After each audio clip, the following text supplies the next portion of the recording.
All right, hey you guys. Welcome, welcome, welcome. We are live. My apologies to you all in regards to me being a little late. I had to deal with some fires that trying to fix and put out or whatever. Nothing related to the soaps. But I am here, and I know that Trish has been in the comment section trying to alert you guys that we're coming. We're here. Hey, everybody. So sorry for the delay. My apologies once again. Trish, you there? Can you hear me? I can hear you. I'm here. Happy Friday, everybody. It's the weekend. I know, right? Hallelujah.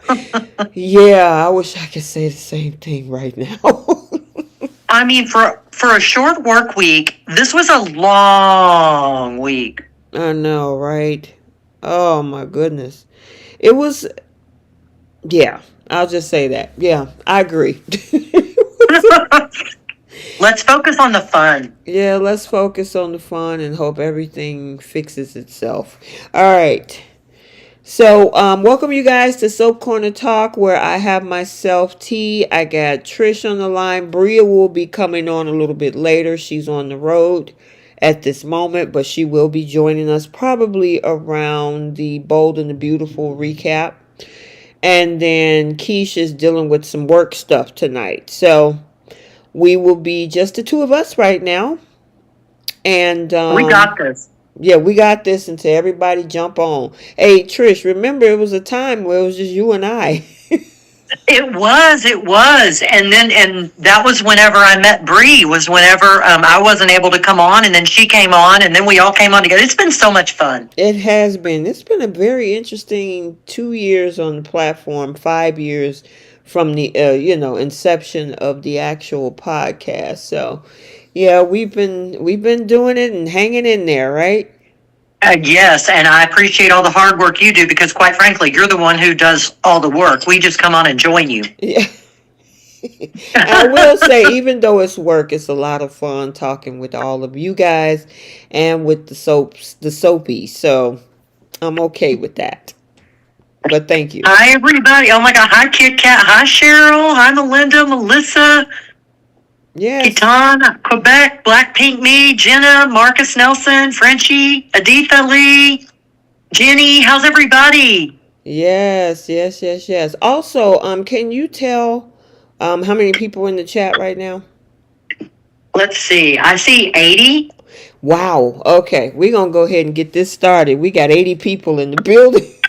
Let's roll. Let's roll. So, welcome you guys to Soap Corner Talk, and we're going to be recapping both The Young and the Restless and The Bold and the Beautiful for the week of September 2nd through September 6th. I cannot believe it's September. No. Time is flying. I mean, the summer looked like it just flew by. And we had a crazy mystery this summer that we got to talk about. And we'll go into some depth on how did you like it and did you think it was a great mystery? Because for a while, a lot of us was like, really? Can we get this over with? But it culminated into a lot of action. So. It did. And then on The Young and the Restless, we had a lot of drama over there, but I think some people are making some really stupid moves. I And agree. we gonna break it down. All right, so let's, without any further ado, we're gonna go ahead and we're gonna start with The Young and the Restless. I'm gonna give you guys a summary. And then hold on, let me pull this up. And then we'll break down the storylines from this week. Okay, you guys? All right. Wednesday, Tuesday, Monday. All right. So for The Young and the Restless for the week of this September 2nd through September 6th, Sally tells Chelsea she can't get past what happened, and Lily reaches out to Victor about Billy. Sally accuses Chelsea of wanting to assuage her guilt and declares that she's done with Adam as Chance called Billy reckless. Lucy is punished. Katie calls Billy out for ignoring her for work, and Sharon seems jealous of Phyllis and Nick. Chance demands to be Billy's co-CEO or he's going to walk. And Nikki and Victor wonder how to handle Lily. And Kyle asks Claire out. And then Sharon demands have Heather, calling her unhinged. Nick's surprised by Sharon's antics, and Jack's apology backfires. All That was a right. lot. That was a lot, and it was a lot this week. So let's go ahead and start with Kyle and Claire. What did you think about the connection? I'm gonna, ask you because I know I had a lot to say during the midweek lunch chats that we've been Uh-huh. having. So I kind of Yep. want to get you guys' thoughts on, maybe you have a different perspective. So what did you think about the budding connection between Claire and Kyle? I think it's a train wreck waiting to happen. Really? I do, because look at the other parties that will be involved. She's going to get involved with Summer's ex and have a bigger role in Summer's son's life. Mm-hmm. They're supposed to be cousins trying to build a relationship. I mean, to me, and I know there's only so many characters, but you don't date your cousin's ex-husband. Ooh. Well, in a soap you do. You do. I know it. Dadgummit. Go It's ahead, just, to Trish. me, it's like that inkwell doesn't need to be so close in the family. I mean, it's just, and again, I mean, I know there's only so many characters, and they do actually have a little bit of a spark, I will say. Mm-hmm. Mm-hmm. It's that Claire is seemingly adult relationships are unknown to her. Mm-hmm. I think that's one of the things that Kyle likes the most.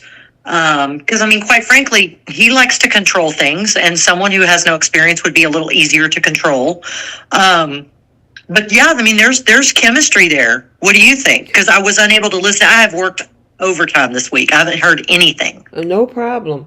So I like the underlying tension that we saw between the two of them. They'll look at each other. There's this silence, and then Claire walks away because obviously they're both feeling something. And I mean, granted, I get it. I get where you're coming from, where you're saying, "Hey, don't sleep with your cousin's ex-husband." But this is, I mean, yeah. But I know, but and normally that's what wouldn't happen. But in the soaps, yeah, well, inevitable. inevitable, exactly.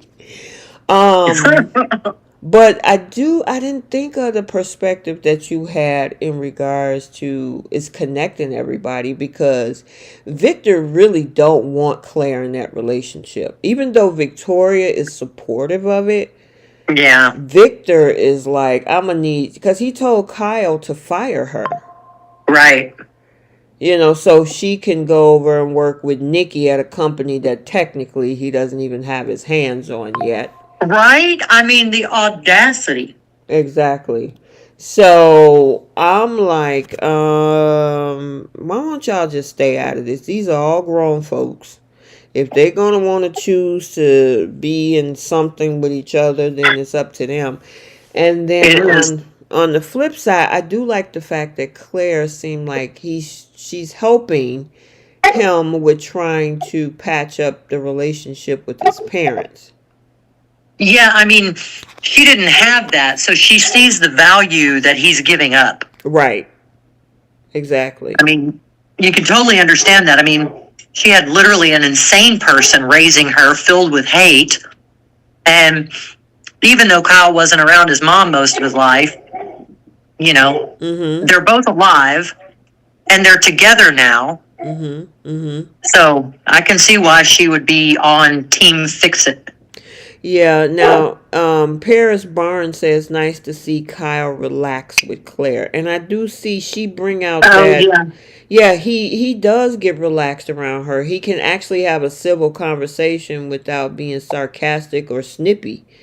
And Mm-hmm. if you all haven't watched the Monday, September 9th episode, him and Summer are now cordial after, of course, meeting with their attorneys and being able to settle the custody agreement and all of that. So now they're civil as well. However, what did you think about the conversation with Jack overhearing his apology, or that the fact that he wanted an apology? It was like I saw Jack walking right into a trap because it didn't matter what he would have done in that moment. That was a conversation he overheard. Mm-hmm. It wasn't his conversation. To me, if you were smart, you would have backed up out of that room. You would have waited for Claire and him to be done. And then you would have gone in and you would have had a heart to heart with your son and not burst in on a conversation and come in there wanting to throw your apology around, knowing full well that you heard that. So you did react to it. Yes. I mean, I get that. But at the same time, I mean, think about it for a minute. Mm-hmm.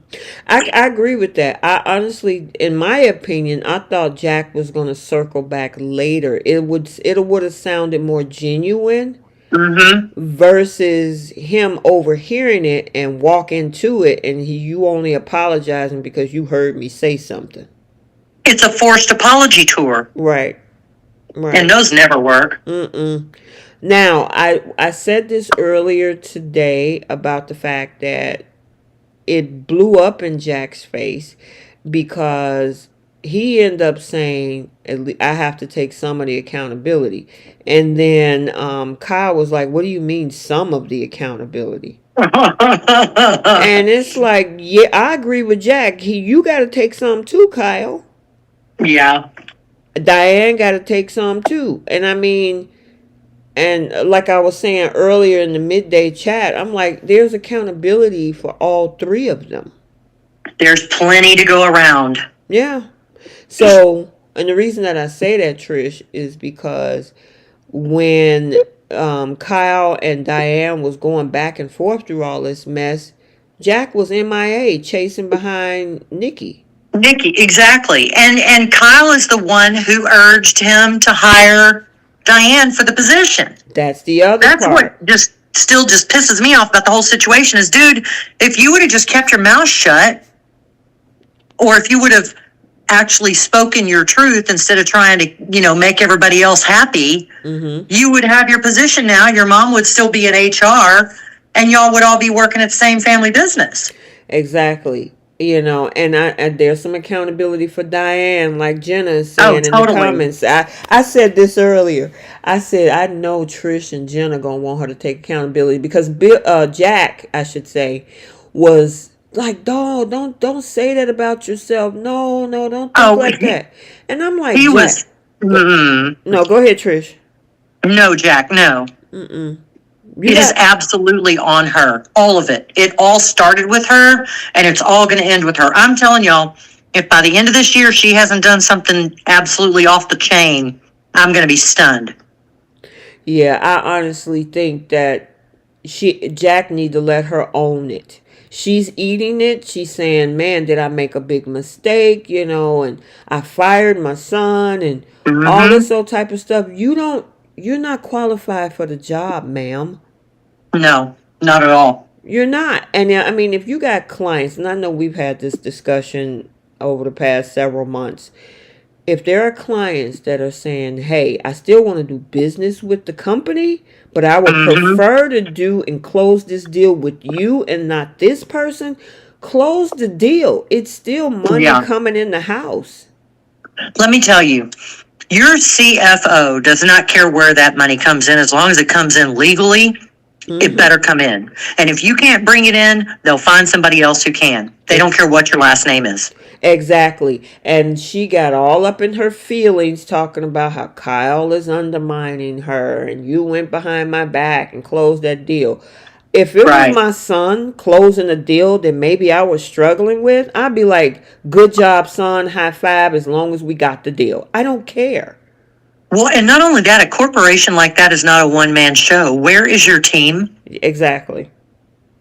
And for her to get all upset and get all in her feelings, I can understand just that little part about Kyle and the fact that the girl was gone for a decade. Yeah. The boy thought that his mom was gone, and then you show up in less than a year, y'all at each other's throat, and you're ready to kick him out of the family company. And did it. And did it. So Jack has accountability for not being where he should be to help his family. He's the CEO. And then Yep. Kyle has to take responsibility for his disrespect. Total disrespect. Because, I mean, I get it. You might, because I could easily say, Mom, I want to move out. But I don't have to be rude about it. You know what I mean? And that entitlement that he has. And what was the other thing I was going to say about him? Oh, and him working with Victor to use Glissade as a weapon against Jabot. And this is the second time that he's tried to use something as a weapon against his family business. I mean, you know? Yeah. Look at Diane. Delmonica. She summed it up quick and easy. She said, I say Kyle is entitled, Diane is unqualified, and Jack is complacent. Absolutely. And Jenna's like, all caps, 20 years. The woman was gone for 20 years. I hear you, Jenna. Yeah, she got to eat that. And Jack need to let her own all of it. Accountability usually don't feel good. So, no. I mean, Jack can't save her for the fact that it hurts. But she's willing to admit to it. Let her do so. Yeah. I know you don't believe it, though. Let her take the heat. Yeah. You don't believe her, you know Trish? Me. What? You don't believe her, Trish? I don't know. Before this is all said and done, I'm telling you, she's going to try to pull something. Mm-hmm. I just can't. You just don't bring back a character like Diane to let her be all calm and demure. Well, they're doing it with Sheila. Oh.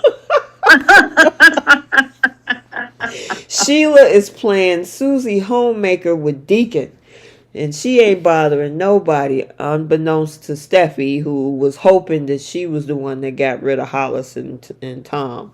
But anyway, different show. It's exasperating. All right, let's move on, girly. We got to talk about Chelsea and Sally. So they had that conversation. Well, first of all, Adam tried to blame Chelsea for all of this, saying that none of this would be happening because of the fact that she spilled the beans. Go ahead. What's your thoughts?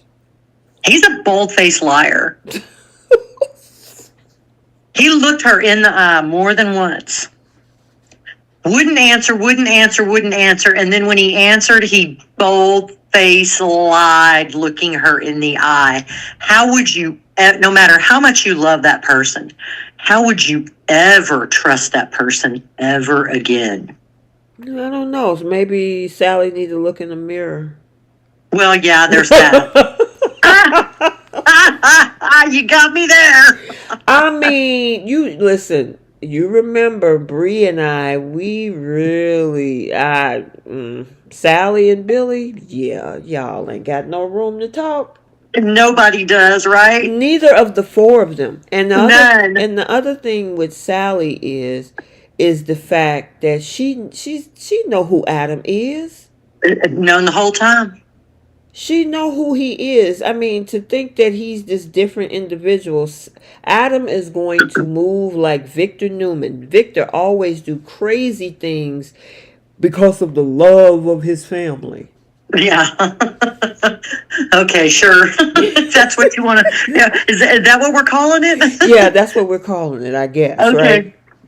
That's hilarious. I mean, so for Sally to act all brand new about Adam's behavior, this is who Adam is. Adam has always been Adam. Now, if this was Chance, then maybe you could be shocked by that. Totally shocked, yeah. But and that's Jenna's man, so you know. Oh, sorry, Jenna. But yeah, I'm like, Sally, first of all, you know what that looks like, which is why it was easy for her to call it out in the first place. Because she'd been there and done that.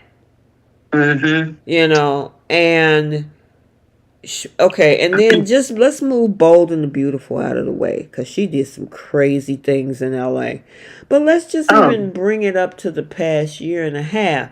She's tripping over a one-night stand. And listen, like I said before, I'm not condoning cheating at all. No, of course not. However, you had a whole one-night stand with Adam while with Nicholas. That's how you got pregnant. Yep. So now you want to act all, I guess, betrayed. I mean, you screwed the brother and let the other brother walk in the room. We always talked about that over the past year about the stench. The stench, absolutely. The leftover stench. The bed was unmade. Adam was pretty much fixing his clothes, walking out when Nicholas walked in. That was so gross. I know. It was in Nick's face. And you talking about Chelsea and Adam in Baltimore. Yeah, okay. Both of Yeah, but that y'all. was then. This is now. I know it's a wash though. It's a wash.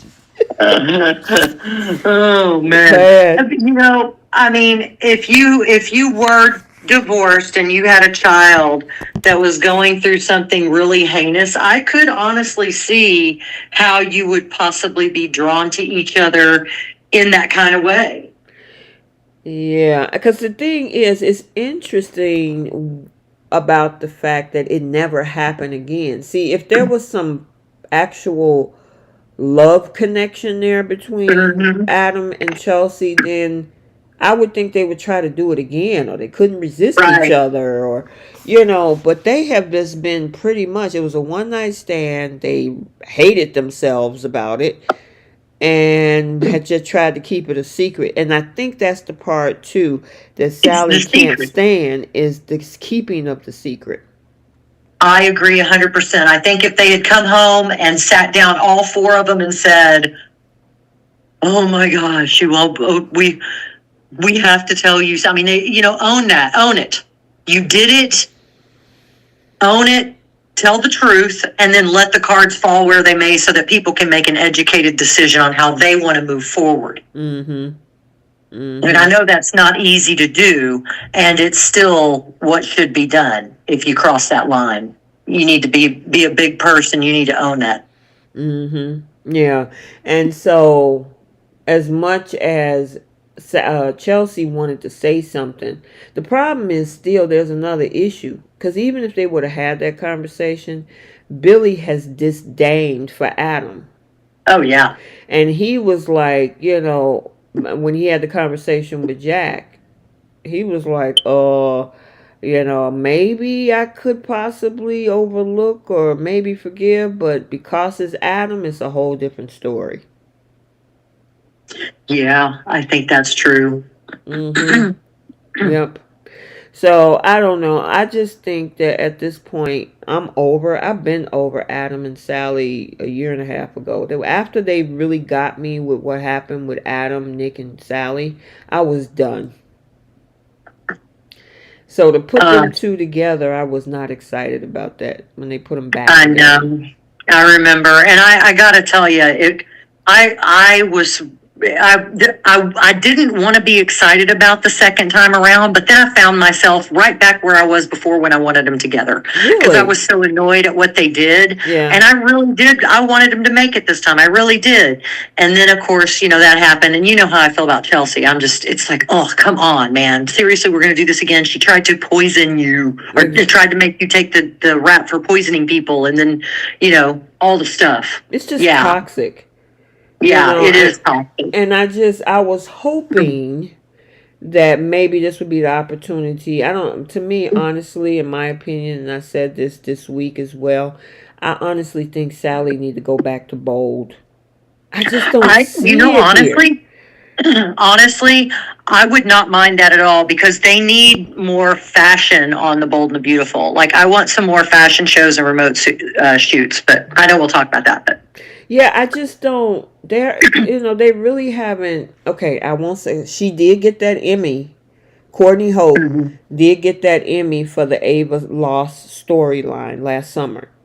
Yeah, But outside of that, it's just she's just been floating through. I mean, she came to town. She started scheming with Kyle's cousin. What was his name? oh, the guy. God, what was that guy's name? What was his name? I know somebody I in the know they'll chat know in the now. chat. Yeah, I'm trying to remember his name. Kyle's cousin. And then she started scheming with Tara Locke to get Summer out of town. Then she Uh-huh. was hanging around Jack. And then, I mean, it's just like, okay. Then they put her with Adam. And that was the best thing since sliced bread. Theo, thank you. Totally. Oh, Theo, yes, thanks y'all. Thank y'all. Yes. And then after all that going back and forth and floating through whatever they were trying to do with it, they put her with Adam. And I'm like, great. Then they blew that up, threw Nicholas in the middle of it. They lost the Mm-hmm. baby and then decided to put her back with Adam. She still don't have a job because that was the other thing. Her bringing her fashion business. Now she's in Chelsea's place until Chelsea figure out what's going on, finish up with the treatment with Connor. But I'm like, she should be over at Bold, giving Forrester Creations competition. Bring in, maybe this would be an opportunity for Hope to jump ship and stick it to the Forresters or something. You know I what I'm mean, saying? something. Yeah, you could do so much with that character. A Red Nax is in the house. They're talking about what about Chance? What I about, thought Chance was leaving the company. I don't think he's leaving the show. where you see that at? I don't, Redneck said something, and then Jenna said they fired Chance. what? I don't think Chance got fired. I think he's going to walk out on Billy, but I think he's still on the show. I didn't see I didn't anything. see anything about firing Chance from the show. Where did y'all see that? I don't know. Somebody let us know if y'all know. Yeah, I haven't seen any of that at all. At all. But I do know that on the Monday episode, Chance quit Chancellor. I saw that. Yeah, I saw Mm-hmm. that in the preview, or someone posted. I think after the preview happened. Yeah, that's. I don't blame him. I mean, Billy is really off the rails, quite frankly. Yeah. Yeah. So we got to talk about Billy. But yeah, I'm wondering where she's going to move forward. We got Chloe. She popped went to listen to Sally talk about, oh, it's over with Adam. What happened? Oh, well, I don't want to talk about it. Yeah, because your other friend, Chloe, slept with Adam. Right. So just because you are happy for Sally, get ready to deal with Chelsea. Right, because he's going to be around. So Yeah, yeah. So, all right, moving on. The other storyline we had was Victor, Lily, and Nikki. I mean, does Lily really think that Victor's just going to say, okay, let's work together and we'll do it your way and I'll just do whatever makes you in charge? I mean, she has to know that doesn't come with strings attached. That comes with balls and chains attached. I just do. Part of me is like, I really don't feel bad for her, but part of me is looking like, girl, you just don't know. I know. I And I thought mean, she would know better based on what her dad went through with Victor. girl, and then did you say you saw Monday's episode? She turned around and said that Neil would be so happy to see us working together. Would he really? And I'm looking at her like, wait, what? No. Because isn't that one of the reasons why Neil started the business with his son, with Devon, was because things went south with Victor at Newman? Yeah, he wanted to create a separate legacy that he could build on his own with his own family. And the Yeah. fact that Lily, even that conversation, there's a picture at the top with Jack and Lily. And Uh this huh. is where she was telling Jack that Billy fired her. And Yeah. after all of her going through this whole conversation, Jack was like, but wait, why are you choosing to fight for this when you can go and work with your family? She said, Jill is my family.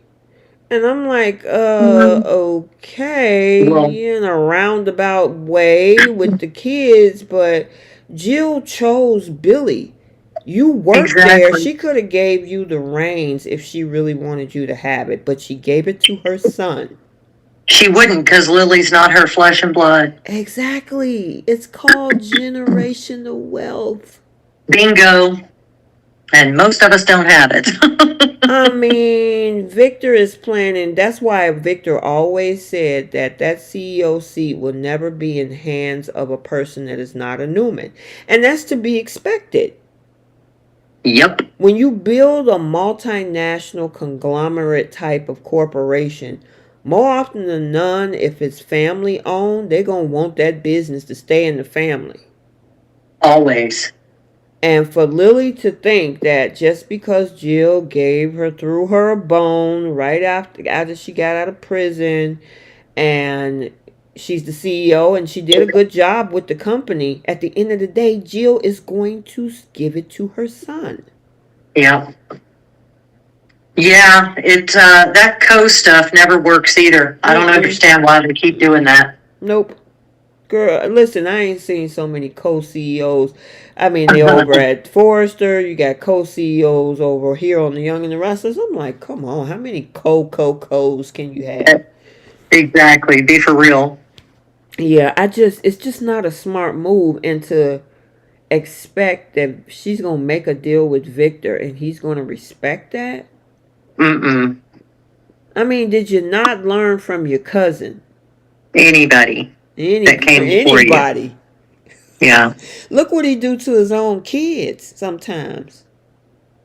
Oh, I mean, exactly. That's just, he's going to win no matter who it's against or who it hurts or anything. He doesn't care as long as he wins. And the thing is, listen, Devon and Nate have both tried to say, hey, why don't you guys come work with us? And no, I did too much over at Chancellor. I'm not just going to let that go. Girl, go get the check, cash it, and get out. Yeah, I mean, it would have to be seven figures. Oh, of course. Of course. We've seen the news. We know what those buyouts look like. Exactly. And Billy is willing to pay her out and get her on her way. I mean, she's already fired at this point. I don't understand why she's fighting so hard for this. And the thing is, for those that seen Monday's episode, Victor is playing in her face. Oh, yeah. And I mean, Michael had to call him out. Like, dude, how you think this gonna work when you want your wife to run Chancellor, but Lily thinks that you're gonna give her that position? But that's on Lily. Lily cannot. She's been around Victor a very long time. I can't believe that she's actually think that he's gonna play fair with her. I mean, even if she got it in writing, it wouldn't. He'd still go against it. He'll go against it, or he'll throw some stupid clause in there, or he'll say, you know what, I changed my mind. Yeah, it's a moral clause. You were a felon. You're not welcome anymore. Please. Yeah. And we got to talk about the other piece of this. I forgot, because we got to throw Chance in here. So yesterday, Chance asked Billy to be co-CEO. We were just talking about the co-stuff, right? And I actually was looking forward to that. I was like, I wouldn't mind seeing him, do something, because we never really knew. Well, we found out he was COO, but before a while we didn't know what Chance did over there, right? Yeah. And I mean, his name is on the building. It's like he's the real heir. So Billy's got a lot of nerve. I can say that much. Yeah. Why not? And Jill is just leaving us. I mean, I don't know how bad off Jill is in her illness, and they haven't really written a script except for the last time we saw her on screen.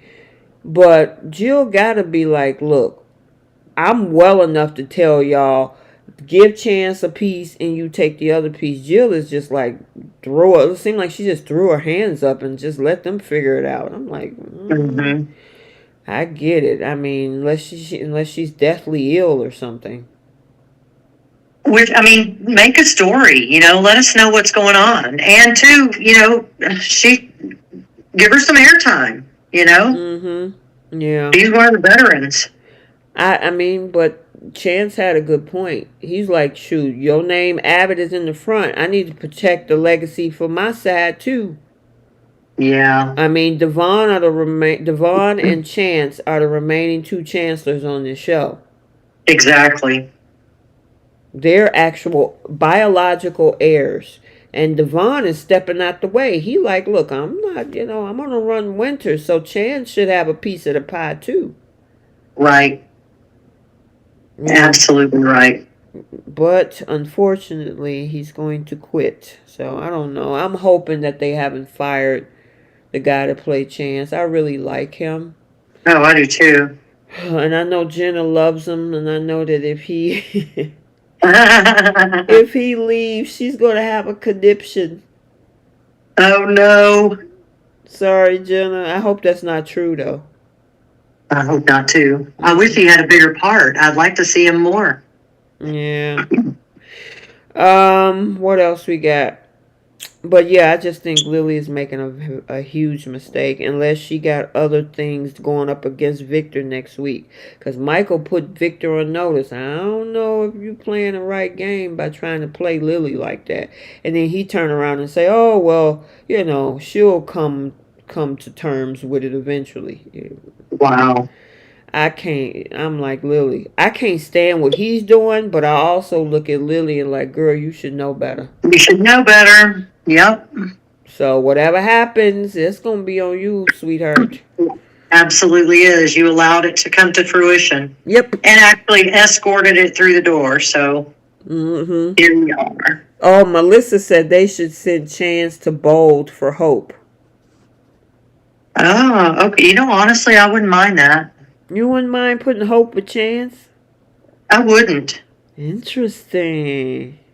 Huh. Okay. Well, I guess we'll see. Hopefully Chance stick around, but I doubt if they'll move him over there. It would be nice, Or at least, go for a visit. Yeah, at least just for a quick one. Yeah. All right, we got to talk about Sharon. Okay, I'm just really like that stupid shirt with that blood stain on it. I mean, if she washed his face in her dream, could she not have given him a new shirt in her dream? Something. Why you dreaming of this man, flashing back in your mind with this man with a bloody shirt on? That's a nightmare in itself. Honestly, it is. And every time he pops up and the look on her face changes and nobody in that room says, hey, what's the matter with you? Exactly. You got this really weird, scary look on your face there, Cher. You need to let us know what's going down in that brain of yours, because it's a little scary from the outside looking in. I know, right?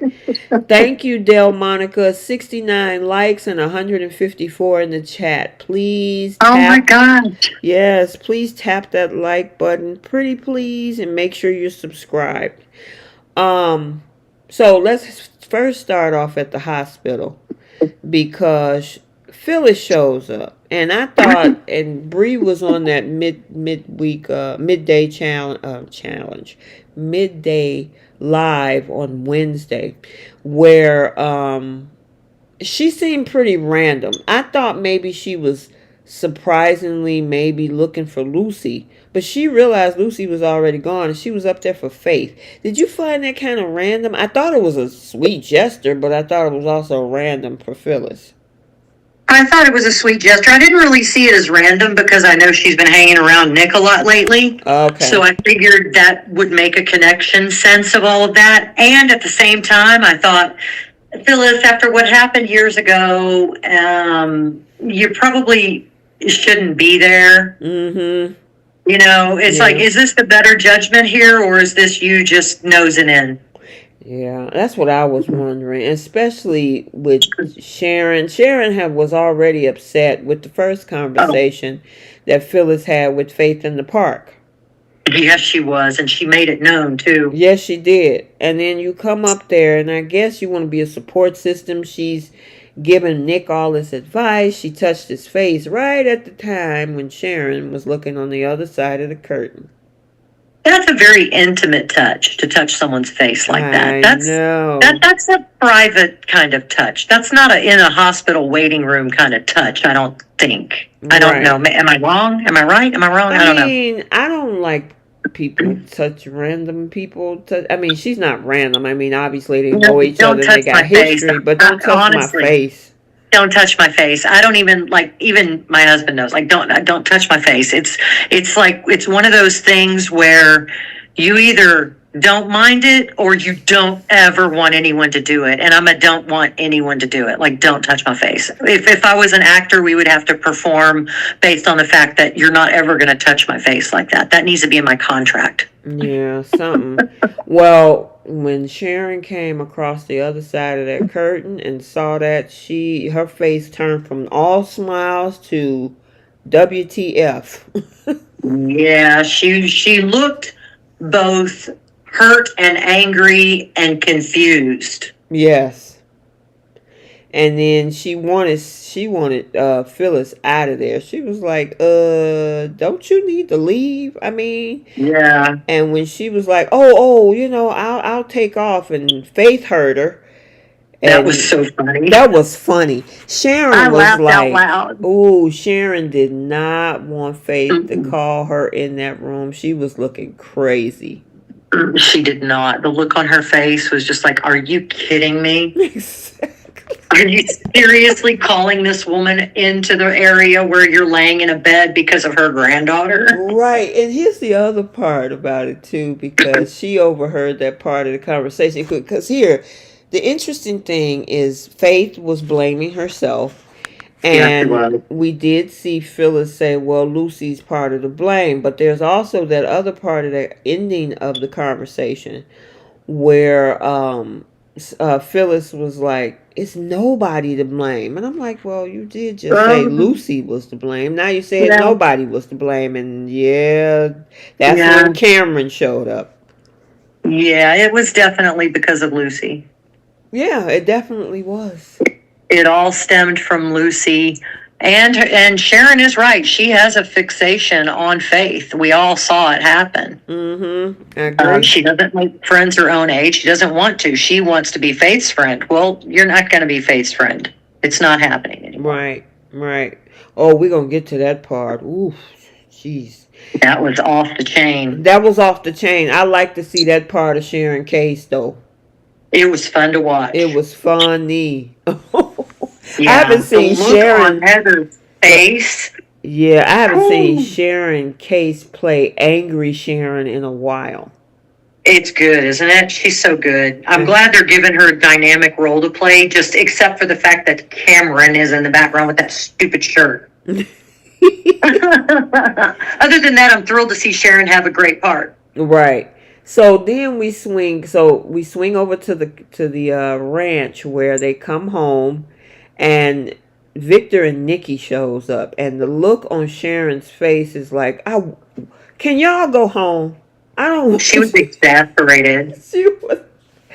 I'm like the faces that Sharon Case made during that scene. I was rolling. I'm like, this girl look like she's ready to pop. She had had enough. Mm-hmm. And then Enough of everybody else. And then when she jumped up, oh no! I'm like, That was, dang. I'm like, girl, what happened? She was like, oh, my purse. I'm like, dang. Everybody looking at her like, you gotta go get your purse. well, so then where were her keys?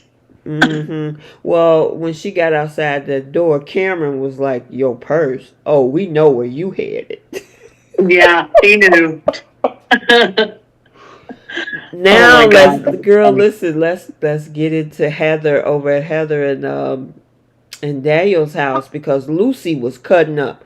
Lucy was being disrespectful, and this is what I was Totally. talking about earlier. Was Daniel was trying over this past several months. He was trying to be her friend more than her father. Yeah, I saw that. All the lying that she did, taking his tickets away from him, giving them to Faith and lying about it. And then Daniel tried to give her discipline over at Crimson Lights. Remember that? And then he still let her Hmm. go to the concert. He did. I'm like, dude, why do you think she don't respect you? Because you treat her like a friend. You don't push harsh consequences down. You know what I mean? Yeah, that would have never flown in my house. Oh, absolutely not. No, I was talking about that earlier. I said if you are a Gen Z or baby boomer, yeah, that type, and the punishment that they gave her, we wish we would have got that type of Oh, punishment. let me, that would have been a walk in the I park. know, that's what I said earlier. I Listen, mean, go ahead, Trish. man. Go ahead, Trish. You was finished. Oh, that it just would have just absolutely been thrilling to get that tiny amount of punishment. And being in where I fall in the lineup of all the kids is at the end of the 10 of us. So whenever there was a punishment, it didn't just come from mom and dad. I had 11 parents every time something went wrong. Yeah, I came up from a big family too, and so you had aunties and grandmas and stuff that like You any of them know, see you get disciplined.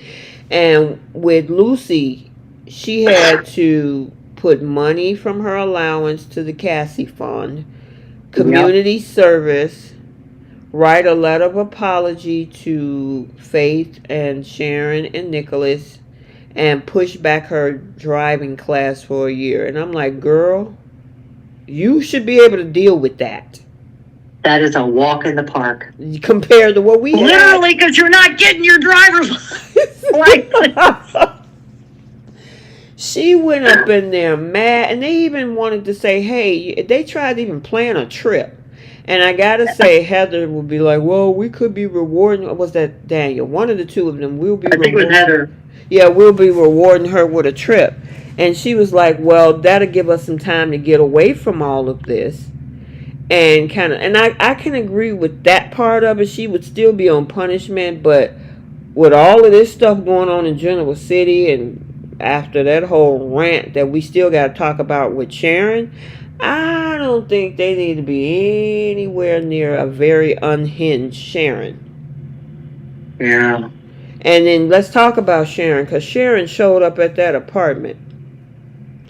And she Okay, told, so go ahead, Trish. I got to ask you, because you're a parent and I'm not. Yes. So I want to ask you, if another child's parent came to your residence uninvited, I had already heard the apologies and y'all had already talked at the hospital and showed up at your place and came through your front door and spoke to you that way, would you just stand there and let them, or would you just politely escort them out? Because I was thinking, why are you letting that person stand there in your house and berate you like that? I mean, yeah, I'd be like, you gonna have to come back some other time, and next time, phone first. Right. Make an appointment. Make an appointment. You just don't come up in my house talking crazy. Now, granted, my kid messed up, and if you want Yeah, to we have all a agree. right, and you want to have a conversation about that with me, we can set something up. But don't just come Yeah. over here yelling and screaming and telling me I'm a horrible parent. Now, there were parts of what Sharon said was true, because That were true. even Yeah, they were. Summer of all people, told Daniel and Heather that they need to be harsher with her. Yep. Yeah, well, that's what led to the letter, wasn't it? Right. The apology letter. I mean, to me, if I would have done anything like what Lucy had done, I mean, first of all, we know the punishment would have been so much more severe. Mm-hmm. But if I would have copped an attitude, Oh God, yes. you talk about, it wouldn't have been twice as bad. It would have been like 1,000 times worse. Yeah, you didn't talk back. You didn't get up and yell. Um, She did it twice. She did it at the Crimson Lights. mm-hmm. At that table, she got up and walked out into the other area, and then she got mad and jumped up and walked in her room. I'm like, oh, that was my kids. Oh no, they know they were. Mm-hmm. Oh, I can't even imagine. And at first I thought she was going to slam the door, and I thought, ooh, if you ever slammed a door in our house, that was not a good thing. You didn't do that. That was a no. You couldn't even look a certain way. You better straighten your Yeah, face up. I mean, I get it. and the thing is, Daniel and Heather seem like they got their hands, and I understand we're in a different time period, and unfortunately, the let me see, how can I say this? The type of individuals that do horrible things to children have made it bad to Mm-hmm. discipline, like, Mm-hmm. you know what I mean? I And do. right, and because sometimes YouTube gets squirrely with certain Yeah, yeah, words, yeah, yeah. and so they have made it bad that it's almost like the parents' hands are tied, or else you could be in trouble. When you wind up in court, your kid will Right. sue you. Exactly. So these kids are realizing that, and they're using that as a way to act out instead of. And she did kind of calm down at the end, like, you're right, and then that's when they decided to go to dinner. But Yeah. Sharon, don't Uh-huh. you need to? We can set up some time. We can have a Yeah. conversation, but don't you come up in my house. She did call Lucy a stalker, which would you call her a stalker? I mean, she was told not to, she was told to leave her alone, and she didn't, even before, I don't know. It's just 'cause- some weird obsession with faith, and I understand that sometimes you have younger kids who want to hang out with the older kids, but not to the yeah, level of what Lucy was doing. It was obsessive to me. yeah, it was obsessive to me as well. Because, I mean, obviously, you want to hang out with the older kids, but once they tell you no, you need to go, because next time they're going to be mean about it. Yeah, and the thing Ask me is, how I know. the J Money said Lucy is a damn stalker. Seriously, J Money. I mean, oh, Yeah, it's just I don't know the way this was written. It's just weird to me. It was almost like she couldn't function without her approval. She needed to mm-mm. be around her. It was, I don't know. It was just It's unusual. I mean, the kid, moved around, didn't have a friendship base. Hmm. Her parents were apart. Now they're together again. I mean, I guess that's a lot for a kid.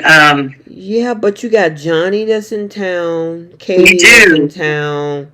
I know Connor's a little bit younger and he's been going through stuff. You got your Auntie Summer.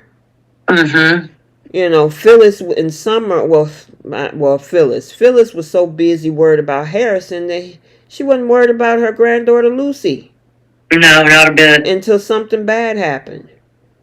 Yeah. So she had people, but the way that this was written, it was just like, why is she so obsessed with? It's one thing to say, hey, I want to hang out and be cool with the older kids. Hey, Bree. Hey, Bree. Hey, hi everybody. How you doing? Got out of the rain, but Yeah. we're good. We're good. We're good. We were talking Good. about Lucy and what happened in today's episode with Sharon showing up at the house and Lucy being a stalker and all that type of stuff. What you got? There are some very lenient parents. Mm-hmm. That was all I was thinking about. So she was really complaining about community service, writing a letter, giving up a little couple of quarters in her piggy bank, and not being able to drive for a year. I mean, it could have been a lot worse. She could That's have what went we to were juvie. saying, Bree. We were saying, hey, if you are, I don't know, I think, are you a millennial? I believe I am. Okay, well, I Beginning know, of millennium. but okay, so you're an early millennial. Yeah. So, we were saying if you were Gen Z or baby boomers, our punishments were way worse. Gen X. Yeah. I said Gen Z. Then I said Gen Z, Gen X. Yeah, Yeah. Yeah. we were way worse. They would have, like, and I think it also depends on like how people grew up. My family would not tolerate, for one, any back talk. You're just Mm-mm. gonna have to just deal with what I give you. Is more so Yep. the tone that they give. Yep. And there's no option, and you're not going to like whine and complain about the punishment that's given to you. It's done. There's no Mm-hmm. rebuttal. And then if Mm-hmm. you have an attitude about it, they're going to add on top of that punishment. Exactly. Yep. Exactly. So, Yeah, I mean the way that Lucy was acting, we were just talking about that, Bree, with her storming out of the away from the table at Crimson Lights, and then the way she was talking at the house. Sharon is like, I need y'all to stay away from me and my family, and she was serious. Now here's the problem I have with Daniel.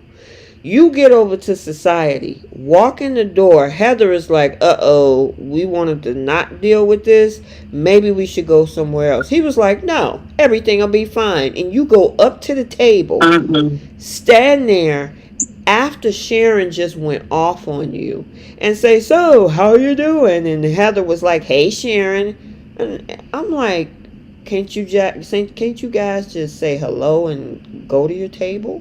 Why are you standing there? Read the room. What'd you say? Yeah, I agree. Read the room, but please give this woman her meds. Yes. Please, and thank you. Yeah, she's definitely not. And then the moment when Lucy say, well, Faith, can I talk to you? Can we go outside? Ooh, Sharon lost it. The woman was like hotter than fish grease. And that picture that you have on there with Faith sitting down and Lucy standing there with her arms right there, that's the funniest picture. Which one? The bottom right. Oh, yeah. Mm-hmm. She just looks so stupefied that Faith isn't getting up to go outside with her, and Sharon's like, no, and that's just a funny picture to me. Yeah, go ahead, Bree. I was going to say, I don't blame Sharon, given what happened, be like, you know what, just keep your daughter away from my daughter. She did not need to go over to somebody's house and say, like, oh, well, that's not strict enough punishment. That's not your child, Right. one. Right.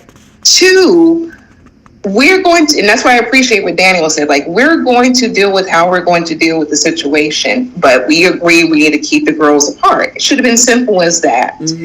But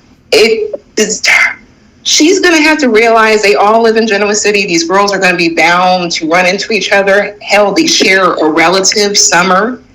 So what are they going to do to completely avoid one another? It's just not possible, but I understand where Sharon's coming from, especially thinking that she's about to lose another daughter. I do get that.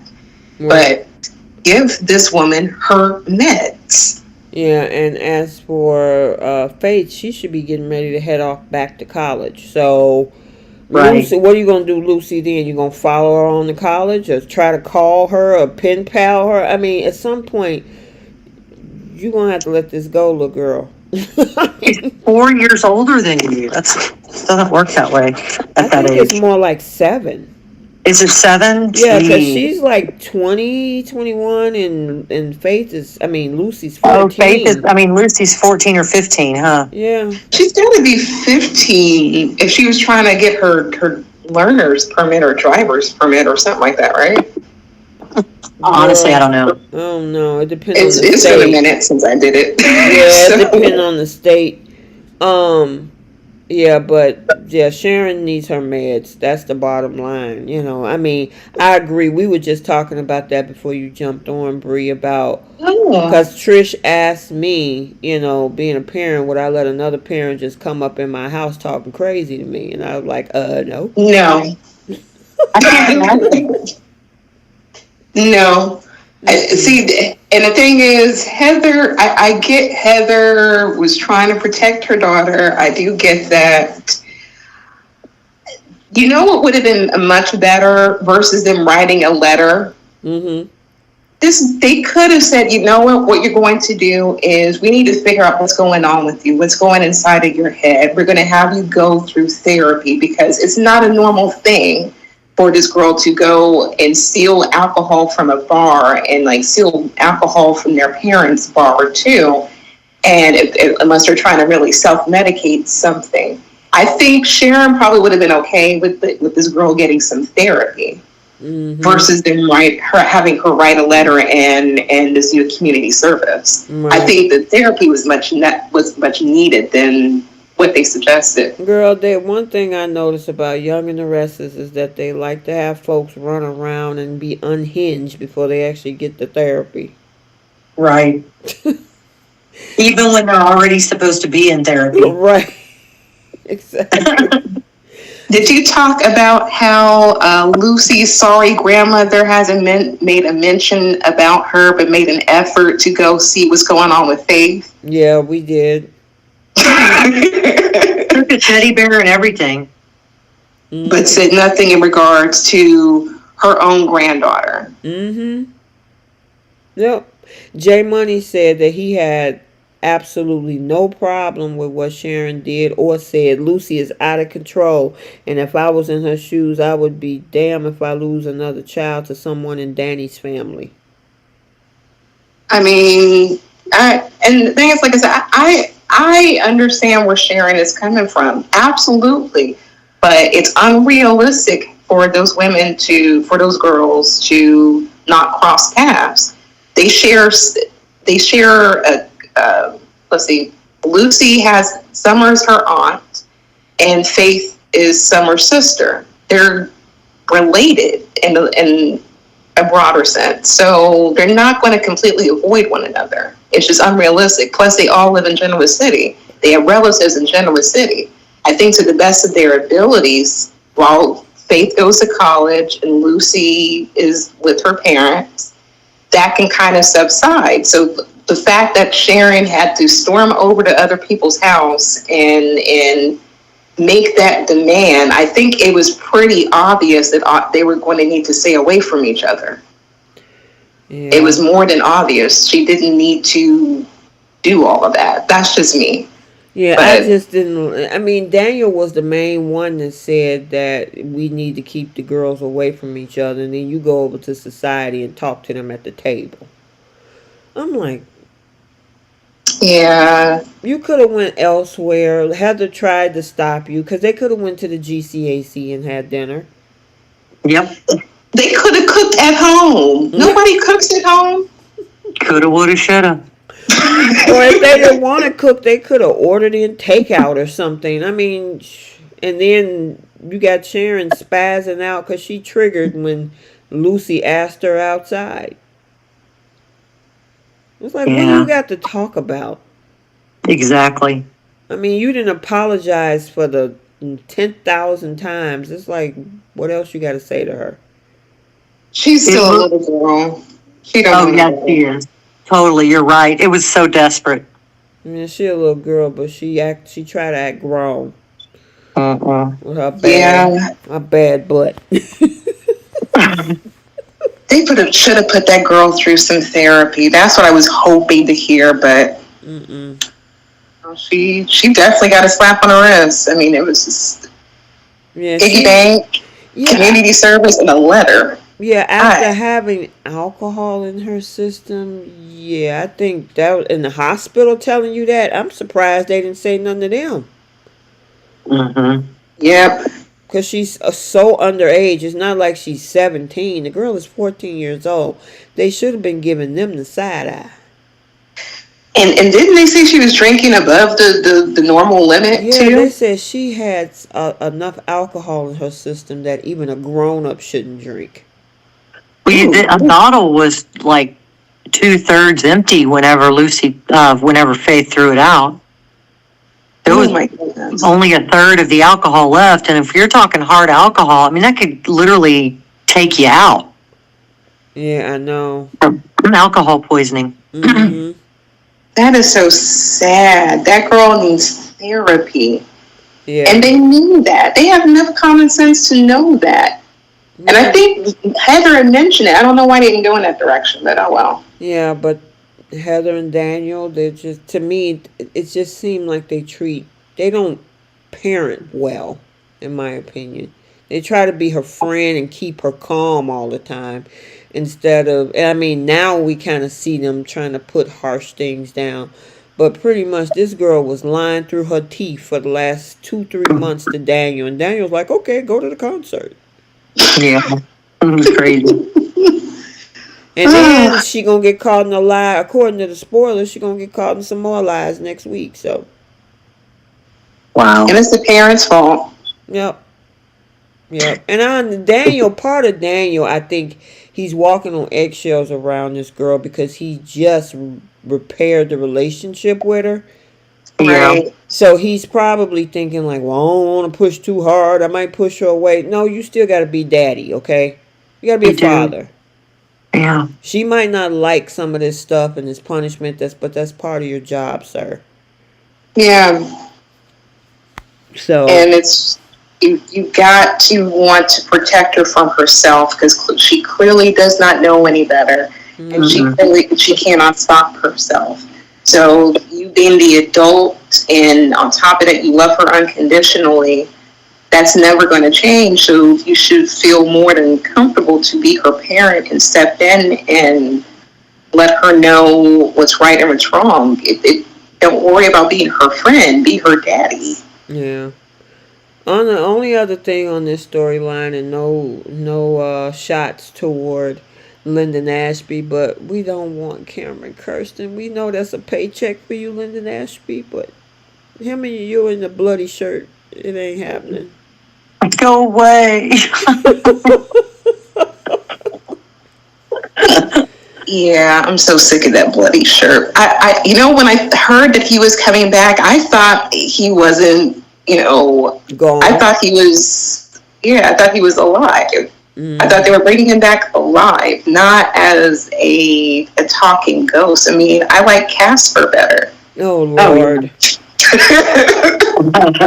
Yeah, so anyway, before we jump on to, because I think we covered all the storylines, but did you have anything that stuck out in your mind since you were on Wednesday, Bree? Anything that stuck on my mind that you wanted to say something about, or anything for Young and the Restless before we go to bowl? I think I said quite a bit on Wednesday. The irritating part this whole week was Lily, and I've never seen somebody who's clinically dumb. Is clinically dumb. She said clinically dumb. Yeah, yes. And this one, I'm sorry. Oh, I'm sorry. It's just the fact that she has been, since she's come back from her pregnancy, the character Lily has been taking nothing but L. She got cheated on her boyfriend, and then she found out that the merger that she did wasn't benefiting anything, so she had to take that L for the merger. And then that whole plan that she had with her brother, she chose to go in the direction of Chancellor. And then find out that Jill, who she's been championing, like, oh, this is my grandmother to my children, went behind her back basically and handed all the reins to Billy. Oh, yeah. And now she calls herself trying to protect Catherine's legacy, who has nothing to do with her, only to find out that she's only polishing Nikki's seat at the CEO table. You said polishing her seat. That is hilarious. And she's doing it all with that stupid look of hope in her eyes. And Victor is playing in her face if you haven't watched the September 9th episode. Oh yes. And that's why I don't feel bad for this girl. And even on the Thursday episode, he was like, you told me everything I needed to know. She did. Mm-hmm. She did. She knows there's issues, and she knows she's been fired. He knows there's spots where it's vulnerable. Like he does. He can easily say, like, look, I don't agree to this. Never mind. Like, just the fact that she's literally helping Victor and Nikki her position. Yeah, it's just it's pathetic, and I'm sorry, I just got to use it. It's pathetic. I can't believe that they're writing her in this direction. That this man. She should know better. She knew what happened with her dad, like Trish said earlier, which is why Neil started his own company. Yep. Because he wanted to have something for his family. And her butt decides that she wanted, like you said, choose Jill. The only true chancellor or heirs to that throne, technically, is Chance and Devon. Yeah. And then the thing is, Victor is looking, talking about, hey, girl, did you see Monday's episode yet? Bree? No. Uh-uh. Oh, God. I mean, she like, you are going to give me the position, right? And he's sitting up there giving her, oh, yeah, did I say otherwise? Wow. I can't wait for her to fall on her face. Oh, it's gonna be bad. But you know what? Her brother tried to tell her, and everything that's how he don't even do that with his own kid. He treat his own kids like crap from time to time. You think he gonna do favors for you? And she knows this. Yep. She's known this. Mm-hmm. She knew what just happened with Nate not even a year ago. Mm-hmm. She knows all of this, but she feels because it's her, right, it's going to be different. Right. He wouldn't do that to me. Not me. I got it under control. I can handle it. And please explain to me why she wants to protect Catherine's legacy, and she got nothing to do with Catherine whatsoever. Not a thing. Not no relation, no nothing. And she says, like, oh, I put in all this time and effort, for like a couple of years. There's been people who's been working at the company probably 20, 30 years. Still employees, still don't have a stake within the company. And Nikki, I've never seen somebody fight for a job Nikki like this playing her too. Nikki giving her all them crazy letters that she had for a decade from Catherine. You could have gave her those letters a long time ago. Now you want to give them to her? She could have gave those letters when Neil passed, since Neil was a part of those letters. Right.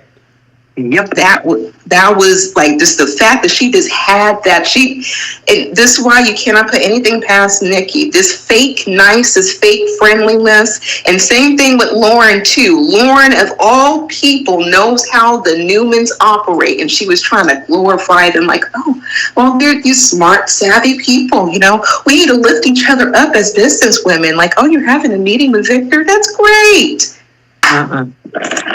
Not to mention what Victor has done to her own husband, but go ahead, Lily, go find out on your own. That's how I took that. But it's just, why are y'all glorifying this man so badly, this family so badly? And she's a whole Winters and don't want to work for her own father and protect that name. Yeah, well, wait till Nikki say something stupid on Monday when she had a conversation with Lauren. Nikki was like, you don't think he would do anything underhanded with Michael in order to get the company, do you? Or illegal? I'm like, you do remember that man was put in a Peruvian prison. Yeah. I mean, you know who you're dealing with. Oh, that's your husband. That's the same man that wanted Jack to be unalived when he was found with you. And is still playing a petty game, a long game, to get even with Jack for what for helping you. For helping you. Girl, yeah, I don't want to give it all away, but Monday's episode is crazy. Oh, I can't wait for it. All right. You done, girl? You got anything else before we move to Bold? Oh, no, we can go to Bold. There's a lot to say about Bold. All right. I'm with you, girl. All right, we're going to move to Bold. But before we do, how many people we got and how many likes we got? We got 160 and we got 88 likes. Yay! Okay, cool. Thanks, y'all. Thank you. And make sure you follow on all other platforms, Instagram, Facebook group, TikTok, and there's a blog in the Medium blog, and yeah, that's about it. Okay. All right. Oh gosh. Ooh-wee. How long are we going to spend on Bold? Probably a lot. All right. Yeah. Nazawa power. I knew you was going to say that. Okay, so I'm going to give a summary for the 2nd of September through the 6th for Bold and the Beautiful. Luna admits that she set Zende up to sleep with her, and Finn calls Lee in to help after finding Steffy's phone at Bill's house. Finn tells RJ his suspicions about Luna before cornering her at the office. Finn kicks in the apartment door and reunites with Steffy as Lee corners Luna. Luna is arrested. Poppy set free, and Finn takes Steffy home as they reaffirm their love. Poppy is horrified by what Luna has done, and Steffy fills Finn in on her captivity, hoping Luna rots in prison. Where y'all want to start? This is one run-on storyline, because one part leads to the other. It's not like there was any separation, you know what I mean? Yeah, I guess you can just go from Monday to Friday. Right, okay, so Monday started out with Luna admitting that she set Zende up to sleep with her. Now, we had a whole conversation. I think you jumped on that live with me. Was that on Monday, correct? Yep. Okay. It was Labor Day. Yep, Labor Day, you did. And a lot of people was not happy, I should say, about the rewrite, because what we saw in February, we saw the waviness, just looking like she was going to pass out, the faces that she was seeing, and it doesn't correspond with what she said on Monday, September 2nd, where she was playing a game. So what do you think about that part, Trish? Well, I remember the scene where she was sitting outside and was thirsty and was looking in the window at the water. Mm-hmm. Remember, they made the big deal about showing us that scene over and over. Right. And now that scene is inconsequential because it was fake. Mm-hmm. Mm-hmm. So they did do a whole rewrite. I think they were seeing that they didn't really have the twisty ending that they needed for us, and so they just changed it. Okay. I'm glad they did, but I think that's what happened.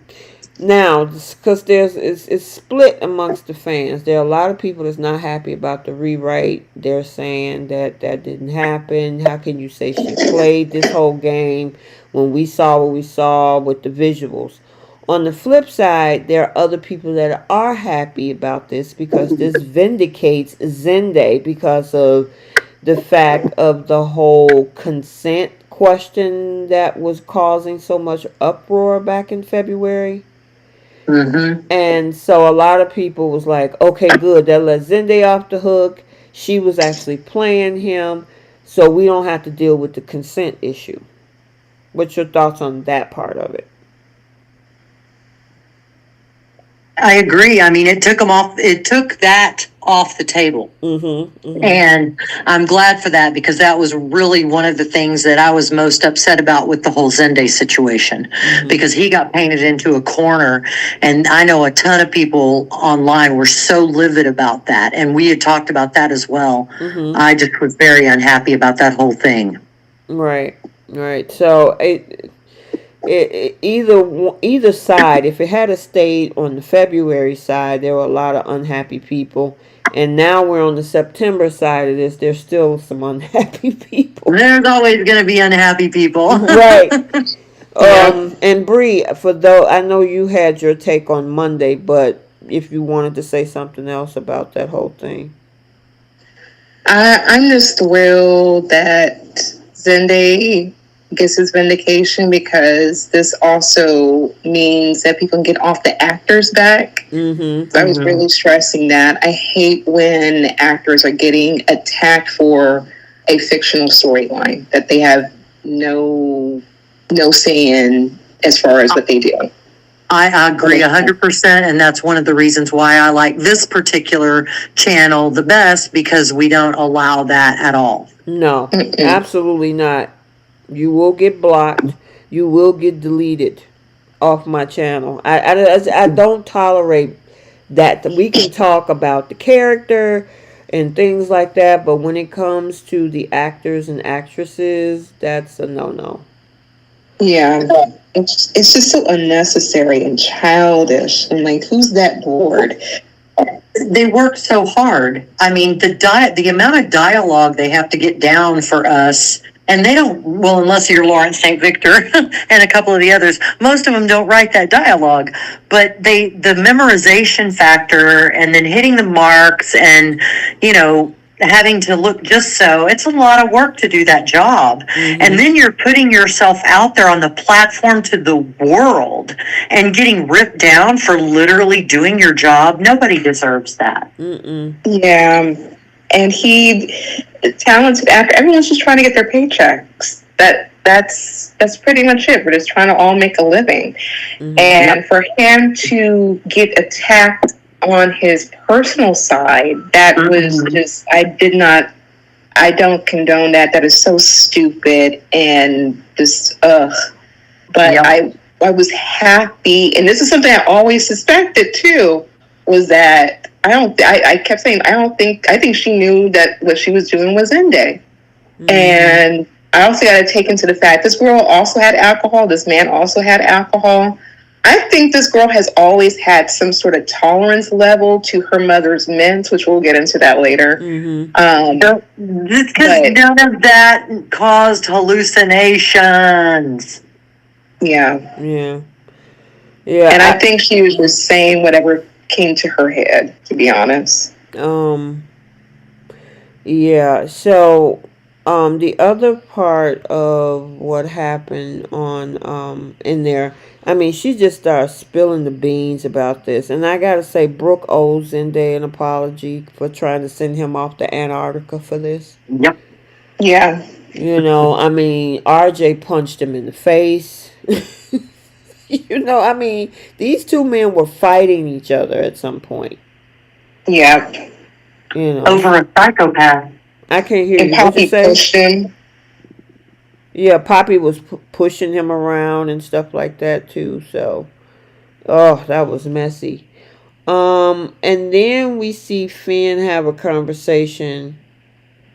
Well, first Finn went to Bill's house, and Bill did finally tell him about the kisses. I don't know. That Bill was acting really weird this week.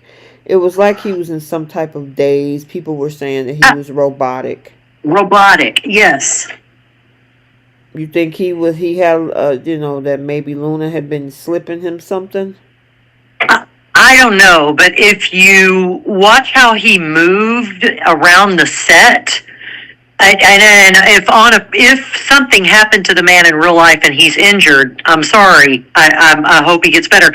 But he didn't look like he was walking naturally. He looked very stiff and robotic, and that just isn't normal for his acting style. He's normally, kind of, hey, I mean, his body is not stiff. It has up until now. I don't know what's happened. Yeah. That's a good point. I just thought he was just acting weird because I think he liked those kisses, to be honest. I think he is confused himself. I mean, he keeps trying to put it on like, oh, Luna's confused. She don't know what she's doing. She know what she's thinking. I think he was kind of speaking for himself, too. And also towards the end of Friday's episode, it made me really think that, too. But I was happy he shared about the kisses to somebody. It was necessary. I'm glad he shared it with Finn. Mm-hmm. But even still, because I think we were talking about this on Wednesday, T, how you can question the doctor about his skill set, his mindset on what he's observed with Luna. You took your psychology rounds. I mean, what do you think? I mean, you should know better. Yeah. I'm like, Bill, who are you to tell a physician about what confusion looks like in regards to what Luna's going through? Because he did a round in psychology in college. Man, please. I mean, that gives you just enough information to know a few words to throw around. That's about it. Ian, I feel like he did the same thing Reg used to do all the time, which is always question this man's intelligence or question this man's PhD. Like, how dare you? Like, at least he has one. At least he's actually trying to put the pieces together.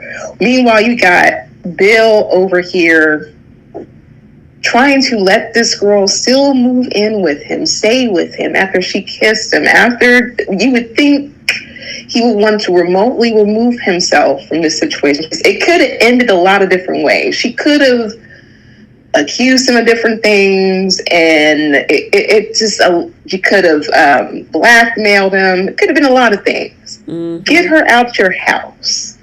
Yeah, she should have been gone.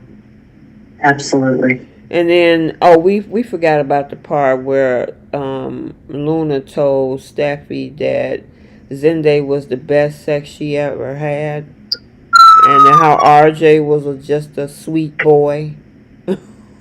Oh man, that was bad. That was brutal. Oh, poor RJ. I mean, he got to grow into it. He got to grow into his manhood, I guess. And clearly, there's a bigger difference. I mean, or like a different skill set level. Yeah, I heard that, Bree. Bree, you ain't gonna let you tried to clean that up. You can't. You can't. It's okay. It's cool. It's cool. So I have to ask y'all, are we really believing that RJ was her first? No. Nope. Thank you. She came onto this show acting like she had a V card, but when she said that, I'm like, as far as we know, you only been with 2 people. No, I think she's been doing a lot of things prior to LA. Oh, absolutely. She got experience. She said some of the best sex that she's ever had in her life. Yeah, that was really, really funny. And I'm like, were you only 20, 21? Like, girl. No, I mean, an internship, a senior in college would be 22, yeah? Wait a minute. I saw a comment, you guys. Sharon said the reason... Sharon in the chat said the reason that Bill was too robotic because his pants is too tight.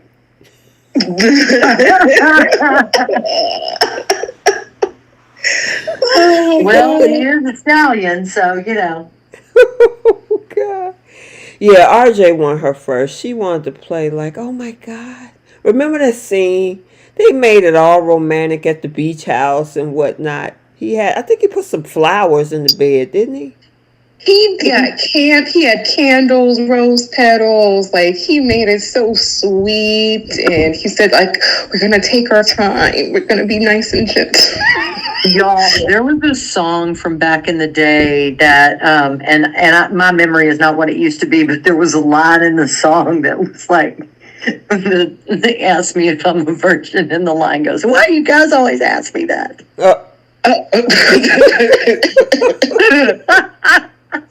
Oh my God, that is funny. What's happening with that? I'll figure it out.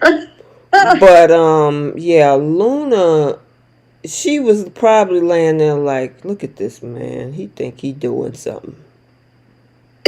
Right? I mean, let me stop. And it should have been, I guess amazing for her. But she said the best that she's ever had was basically when she went to a party, took a couple of pills, was drinking alcohol. The guy that she got with happened to be his cousin. He was drinking alcohol, and he was doing some strange things in that bed to her that she never had before. Listen, and remember, he said to her that night, "You were so free and so uninhibited." She sure did. I mean, he sure did. Blackpink Me said Luna been thotting for a while. Yep. Without question. Mm-hmm. Without question. That girl was trying to get pregnant. Oh, yeah. That brings us to that whole thing when she threw up over at the design office and then she looked up. Oh, am I pregnant? I'm like, girl, stop it. Yeah. She thought she was pregnant. She slept with both of these men. And she orchestrated what happened with Zende. And she orchestrated sleeping with RJ the following day, too. Mm-hmm.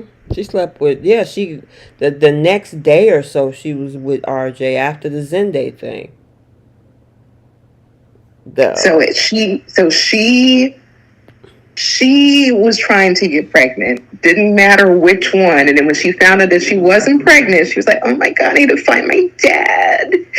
I need my dad in my life." But she was trying to get a come up any which way that she could. Yep. Yeah. Yep. I agree. Okay. I wanted to make sure I forgot about that part about the whole thing when she thought about Zende. Oh my goodness. Now I gotta say, and they really with that whole storyline, they tainted what happened because those two had chemistry. And then Yeah. they tainted it with the way that they wrote that storyline at that point. I'm like, oh, y'all screwed that up badly. But then try to I come. guess Go ahead. I was gonna say, I guess they said since it's worked for the golden couple on the show, they said this couldn't hurt. Mm. Okay, so then Finn had the conversation with Bill. RJ had the conversation with Bill. Bill did not tell RJ about them kisses either. What is that? I'm sorry, there is something happening in front of my window. My apologies, guys. Oh, sorry. It sounded like you on a racetrack. It did. I thought there was maybe something on the TV, like a motorcycle race or something. No, there's an older gentleman. He's like trying to start his motorcycle. I apologize. I don't know why he is, but I'm sorry, guys. It came out of nowhere. I'm like, wait a minute, where's that coming from? Okay, and so RJ was asking the right questions, but Bill would not give that boy the answer. I'm wondering, why do you think Bill did not say anything to RJ? That is making me wonder why he would want to keep something like that to his chest. Like if he's still trying to decipher what he felt in regards to those kisses, because if he didn't feel anything, he would have told RJ, like, hey, you need to really be by her side. You need to help her out. She did kiss me. It would mean nothing to him. Mm-hmm. But he wanted to keep that to himself. Yeah. I don't know, because I'm like, I know Bill ain't afraid of nothing. Would he been, RJ would have got mad or something? I'm like, you need to tell. But he did tell Finn, so I don't know. Then Finn have a conversation with Lee.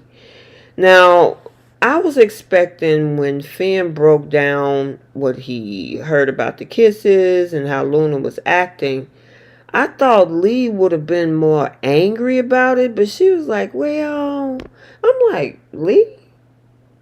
What did y'all think? That first interaction? Later in the week, we'll talk about that, but that first interaction at the office. I was expecting her to be a lot more judgmental. I agree. Yeah, I was too, but I don't know, maybe this is, she probably thought, this is California, this man, young girl, like this is nothing. Like, I can kind of see that mindset, but I figured since this is Bill and this is more her niece and he's involved with her sister, I thought she would have felt a little something more than what we've got, but I don't know. Yeah, that was weird to me. Especially when Finn told Lee that Luna kissed Bill twice. I'm like, that's all we getting from you, Lee? So she couldn't believe it. I mean, obviously Luna had everybody snowed. So, alright. Moving into Tuesday, Finn tells RJ about his suspicions about Luna before cornering her at the office. That was so funny when Finn was sitting on that couch. Luna came up in there and he was like, "Hello, Luna." That was Hello, Luna. Hey, Trish, you remember Hello, Clarice? I do, and I also remember on Seinfeld when he, hello, Newman. Hello, Jerry. And I was wondering how Finn was going to play it. Was he going to go in there and be accusatory, like, Luna, I know what happened. Where's my wife? He was just like, I just come to check up on you. And, by the way, Steffi's missing. And, I'm just trying to find her. He was just playing it cool. And he was looking for her reactions. Mm-hmm. And she was kind of playing it cool up until a point. Yeah, the point where he put it out there that her and Finn had a fight, meaning Steffi and Finn had a fight and she needed time. And then Luna was like, oh, there's my opening. Oh, yeah, well, give her some time. She needs some time. Yeah. I'm like, Finn, shut up. You gave her an out, but obviously she ran her butt up out of there and Finn followed her. Mm-hmm. Smart. Finally, some smart people on the show. Right? Right. Gail pointed out that she just turned 22. Gail Lewis just pointed out that she just turned 22. Yeah, she had a birthday on what's today? Either the 4th or the 5th. The actress? Mm-hmm. Lisa Yamada. She just had a birthday within the last couple of days. Oh, she a baby. Yeah, she just turned 22. Ah, what a great age that was. So fun. Still so carefree. Yeah, so anyway, then we got to talk about what happened in that cage because Steffi tried to appeal to her emotional side about, you do look what you're doing to your mom. What about your cousin? What about your little cousins and my family? And Luna was almost there until she was like, nope, you're going to trick me like my mama. I'm out. That was right before she went back to the office. Yeah, she had that look on her face that it was all compassion, and then in just a fraction of a second, that expression changed on her face. Mm-hmm. Yep. Jay, are you trying to type something? And because I see all your messages being retracted, so I hope the system ain't timing your messages out. It ain't us, unless you're removing your messages. So I don't know. But go ahead, Bree. I was gonna say I was actually impressed. I was like, okay, you really listened to your mother, Steffi. You pulled out some of the psychology tactics and try to reason with this girl. Yeah. And the crazy thing is that she came back, tried to poison Steffi. That girl knows she can get her hands on some substances. Right? What was her neighborhood? I mean, she either been getting stuff from around the way in LA or she been cool with Aunt Jordan or something. Because I'm telling you, she finds a way to get the hold of stuff. She poured some of that powder in that drink, stuck that drink up in there, and Steffi was like, no, I don't want that. Ooh, she was mad too. I'm like, well, you ain't gonna make the girl drink it. And then when she got a hold of Luna's arm, I was like, break it. Break it. I really wanted to see like a between the cage wall fight. Mm-hmm.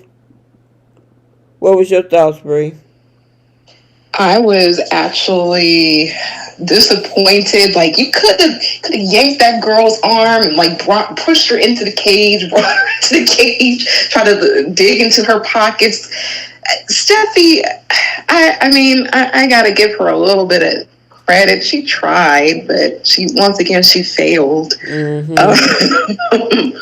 But like, her whole arm was in the cage. You could have yanked that girl's arm and just do something. Beat her with the cage. Something. Tip the cage over on top of her or something. I don't know. But that was my other thing too. Like, how was that cage heavy? Is it like, come on, like, Those cages are pretty heavy. And that's what I was saying last week. This cage has to be heavy, but they're trying to make us think this little girl then built this whole cage all by herself, 6 feet tall, heavy as it is, but it was a piece of cake for her. And Steffy can't push that cage or like tip it over or something. Nothing. Yeah, that was crazy. The only thing I can think is that she unscrewed one of the panels, dragged it in, rolled Steffy in it, and then screwed the panel back on. That's not. But Yeah. I don't know how. Yeah, I don't know. Yeah, I don't know. That whole thing was weird. But now this takes us to the part where Steffi followed her there, kicked the door in, and we had this whole reuniting magical moment. Luna runs past them. Because that was the question I had the previous week. I'm like, how did Luna get past Finn? That's because he was so focused in having a reuniting moment with Steffi. And she ran out the door and ran right into Lee. Mm-hmm. So when Finn kicked that door in, I was like, Finn! Yay! A lot of people were like that. I saw it on social media. Everybody was so excited about Finn. But if I was Finn, I'd be looking in that cage just like, what? How did you do this time? Exactly. You know. I want him to be mad at least once when he has to try to save his wife from her shenanigans. I mean, how many times does he have to do this? And I mean, I know I said this many times before about 2022 and Sheila in the alley. It's like, here we go again. Like Luna said, Luna did not expect, she expected this plan not including Steffi. Right. That's the thing, because a lot of people were saying, and it's kind of moving, I'll get to that a little bit more later, but when she was talking about, I didn't plan this way, that's what she meant. Steffi threw a monkey wrench into this entire plan by confronting her. Because if Steffi hadn't showed up, she would have probably got away with this. And it makes me wonder why Luna kept Steffi alive this whole time. You know? That, because she didn't want no blood on her hands. Just like she thought that she could just, because originally, remember, before Luna set this up to get her mother accused, it was just considered an overdose. Mm-hmm. Naturally, right. So the only reason that Poppy got into this situation is because of the backpack and the laced mint container that was turned in, somehow the cops got a hold to because of Luna. If Luna hadn't did that, her mom would have been out of jail, and Hollis and the other guy, Tom, it would have been listed as an overdose. Right. Mm-hmm. But if she wanted to get the suspicion off of her or stop Steffi in her tracks, she had the ability to do that. She did drug her, but she drugged her enough to where the effects can wear off, and she still kept that girl in the cage. And I'm like, why did you keep her alive all this time? And if you're just waiting for the building to, implode, that's what she was waiting for. She was waiting for her to get crumbled up under that rubble. Right, then it wouldn't be, they'd never find her. Exactly. But wouldn't it be easier for Steffi to already have been overdosed? And then, I don't know. I'm not trying to, think for a psychopath, but I was wondering, why did you keep this woman alive this whole time? And then trying to feed her, trying to give her something to drink, and clearly she was trying to microdose her with the water bottles. But I'm like, why go through all that effort if it took nothing for you to do that with Hollis and nothing for you to do that with Tom? Well, obviously, the way this is written, they wanted her to reunite with Finn. Yeah. That's probably why. And as for Tom and Hollis, those two actors obviously are no, they were no longer on the show. So, I mean, I get where you're coming from. Why keep her around? But obviously, Jacqueline ain't going nowhere. So, Mm-hmm. Thank goodness. yeah, and she gonna be Yeah. right back at it with Hope again next week. I'm like, do we have to go back to that? None of what happened with any of this has anything to do with what Hope did. Yeah. As far as how Steffi should feel about Hope. Yeah, I don't. It's almost like they stopped this scene and then threw this in here, and then we right back for. I don't know. It's a weird transition because we should be, and we probably will. They only gave us a snippet of next week, but I would rather see more of the fallout. What happens with RJ? What happens? Mm-hmm. We'll get Bill and Poppy and whether they're gonna stay together. Um, Right. what happens when the Foresters find out? We're back to Brooke and Taylor arguing and Hope and Steffi arguing. I'm like, what? Okay. Yeah. And that makes me concerned about Steffi bringing that stuff up to her husband again about the thing with Hope. Yeah, well. She better not,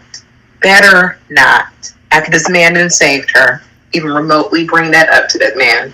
Well, she ain't listening. That girl been out of that apartment less than a day, and she still ain't listening to that man. That man, as a physician, told her she need to go to the hospital, and she was like, "No, I don't want to do that." So you already not Yep. listening to him. Yep, I agree. I mean, Just he even said you haven't had any food or water. You're dehydrated. He's a licensed PhD emergency room physician, and you can't even listen to that, but you want him to save you every time you screw up. I mean, honestly, they're rich. Bring the IV to the house. right. I mean, we're seriously. I mean, you can have all that stuff brought in, delivered. The nurse will come in, take care of you, do whatever medication drips need to be in there. I mean, it happens all the time, every day. Why couldn't Finn just take her straight to the hospital, period? I mean, where was the ambulance? Nothing. She come home, dirty clothes, hair all over the place, Finn kissing her, sitting on that couch. And I'm like, and I said this in the chat, in the live chat yesterday. I'm like, Steffi should have been like, look, babe, let me go get in the shower, wash my hair, and you go make me some food. I understand you glad to see me. I should have went to the hospital, but that's my own fault. I mean, that whole Finn said before he got out of that cage, you need to go to the hospital. Steffi obviously told him no. You mean to tell me you can't take your own medical advice that you would give any other patient and say, no, you're going to the hospital. Right. Yes. Stop letting he let this woman tell him what to do. She do stuff, and then he got to be the one to save her. Yeah. It should not have been an option. Nope. Should not have been an option, especially when he knows that Luna was putting pharmaceuticals in the water that she was drinking and in the iced tea after she shared that whole story. Mm-hmm. If anything, make sure that she gets detox, make sure that she is getting proper nutrition. There's a lot of things that could have taken place. Check her organs. If the substances did damage, Finn has to have a backbone and stop letting Steffi dictate everything. I get it, she should have some say so. I'm not saying not at all. But at some point, Finn has to make decisions and say, no, you're going to the hospital. No ifs, ands, or buts about it. He did the same thing with Sheila. Sure did.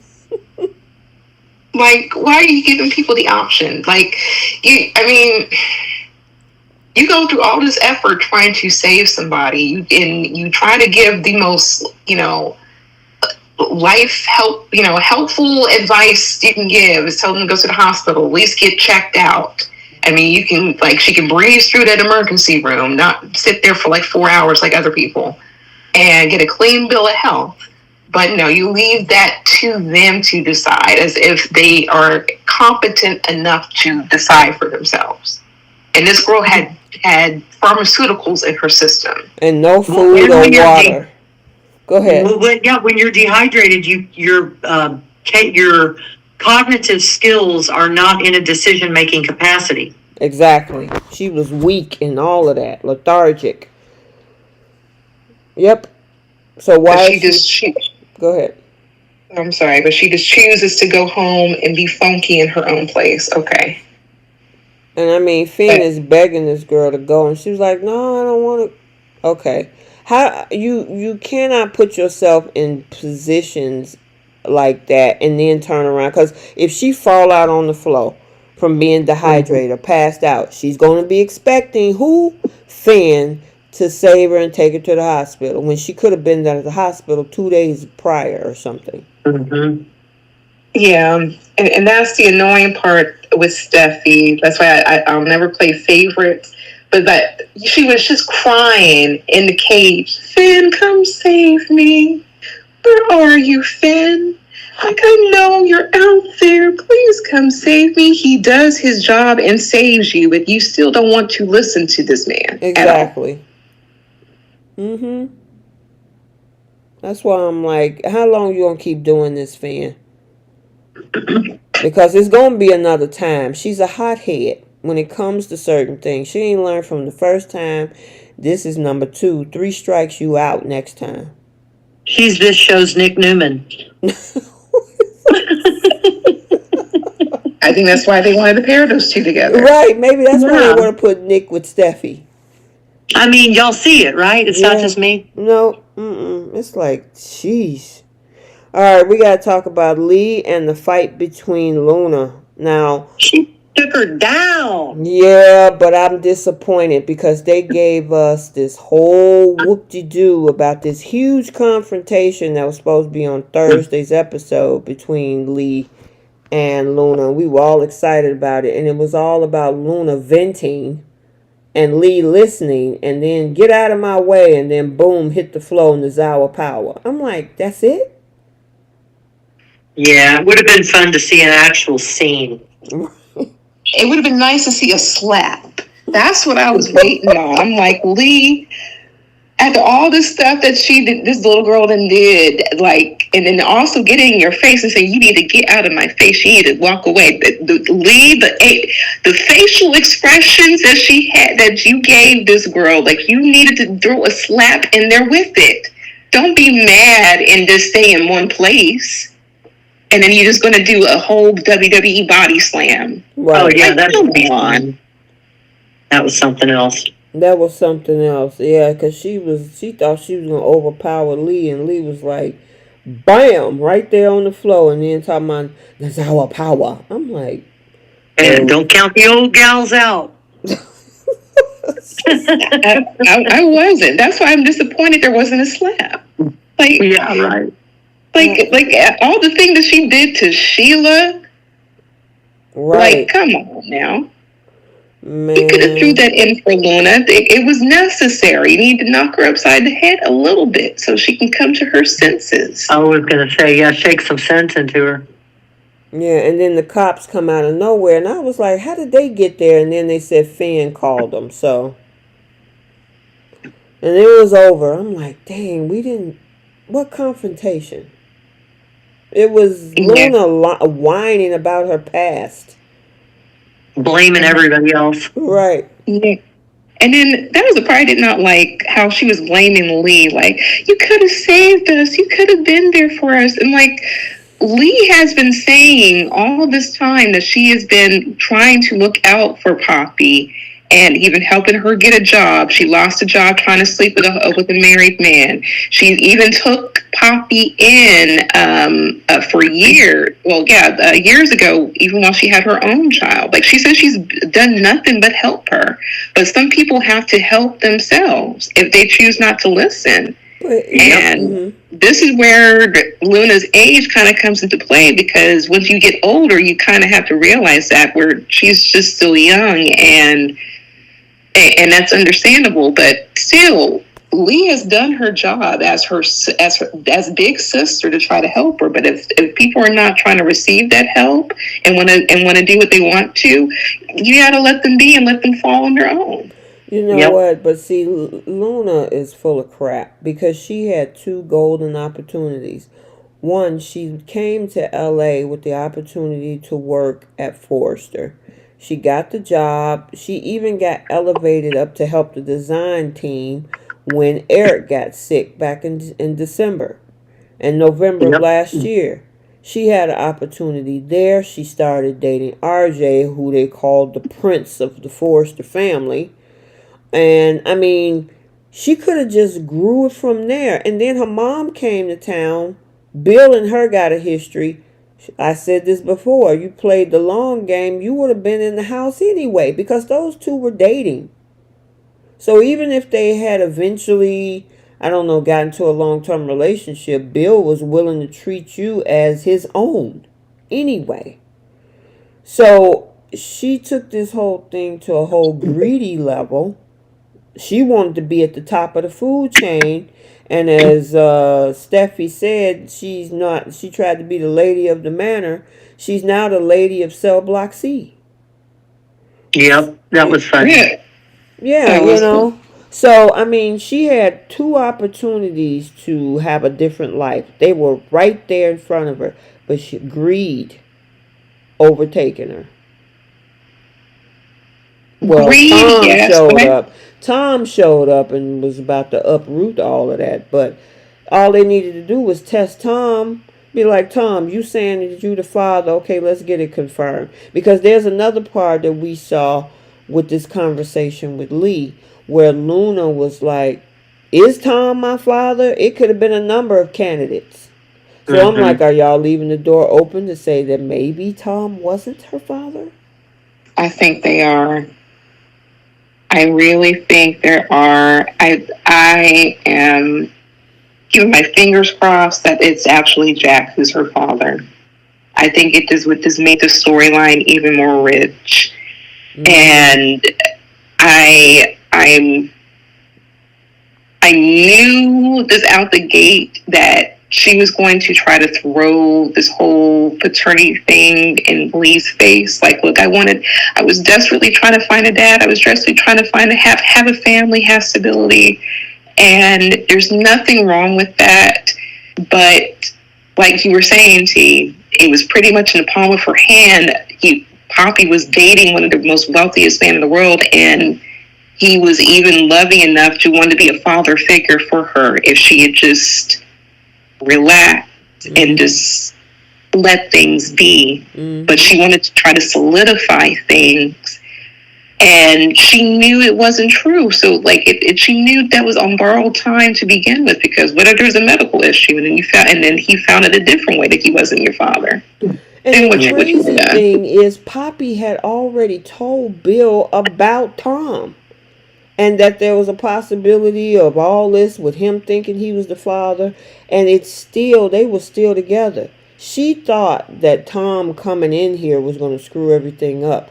And even if Tom came in and said, well, no, I'm Luna's dad, all they had to do was run another DNA test, and if it ruled him out, then he can go about his merry way.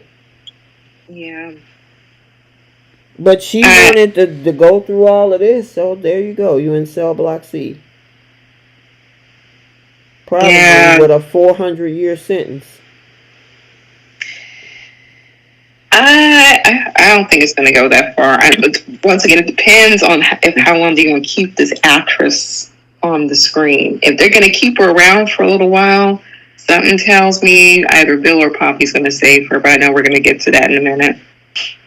Yeah, so they everything is out now. Katie got to eat crow. I kind of wish she had to eat a little bit more crow. They, Same. they let her off a little bit too easy because she was excited to come and tell Taylor and Ridge about it. Oh my God, Poppy didn't do it. It was somebody else, and it was Luna, and da da da da da. And I was like, that's it. That's all you gonna She's give a us, town crier. right? She went around telling everybody who could hear it that Poppy did it. Oh yeah, Poppy is the bad guy, a bad lady, or whatever. And when Bill found out it wasn't Poppy and he was running out the house, she gonna say, "Are you sure it's not a rumor?" Yeah. Man, was she disappointed. Yes, she was. I'm like, that's what you get. Yeah. Are you sure, Bill? Well, we can check. Oh no, it really wasn't her. Okay. And then you see Oh. how we got Justin a roundabout way by calling Bill about this. So we ain't seen Justin in a minute. I'm like, Over a month. right, over a month. And so you put Justin at the end of the story through a phone call. Yeah, that was just so stupid. And we ain't seen Jack either since since Tom passed. Well, no, he did show up at the doctor's office, but that was like the next day or something. Yeah, and he made that declaration to Finn about being there for Poppy, which is why I'm hoping the writers would listen and keep my fingers crossed and just go ahead and just make Jack Luna's dad.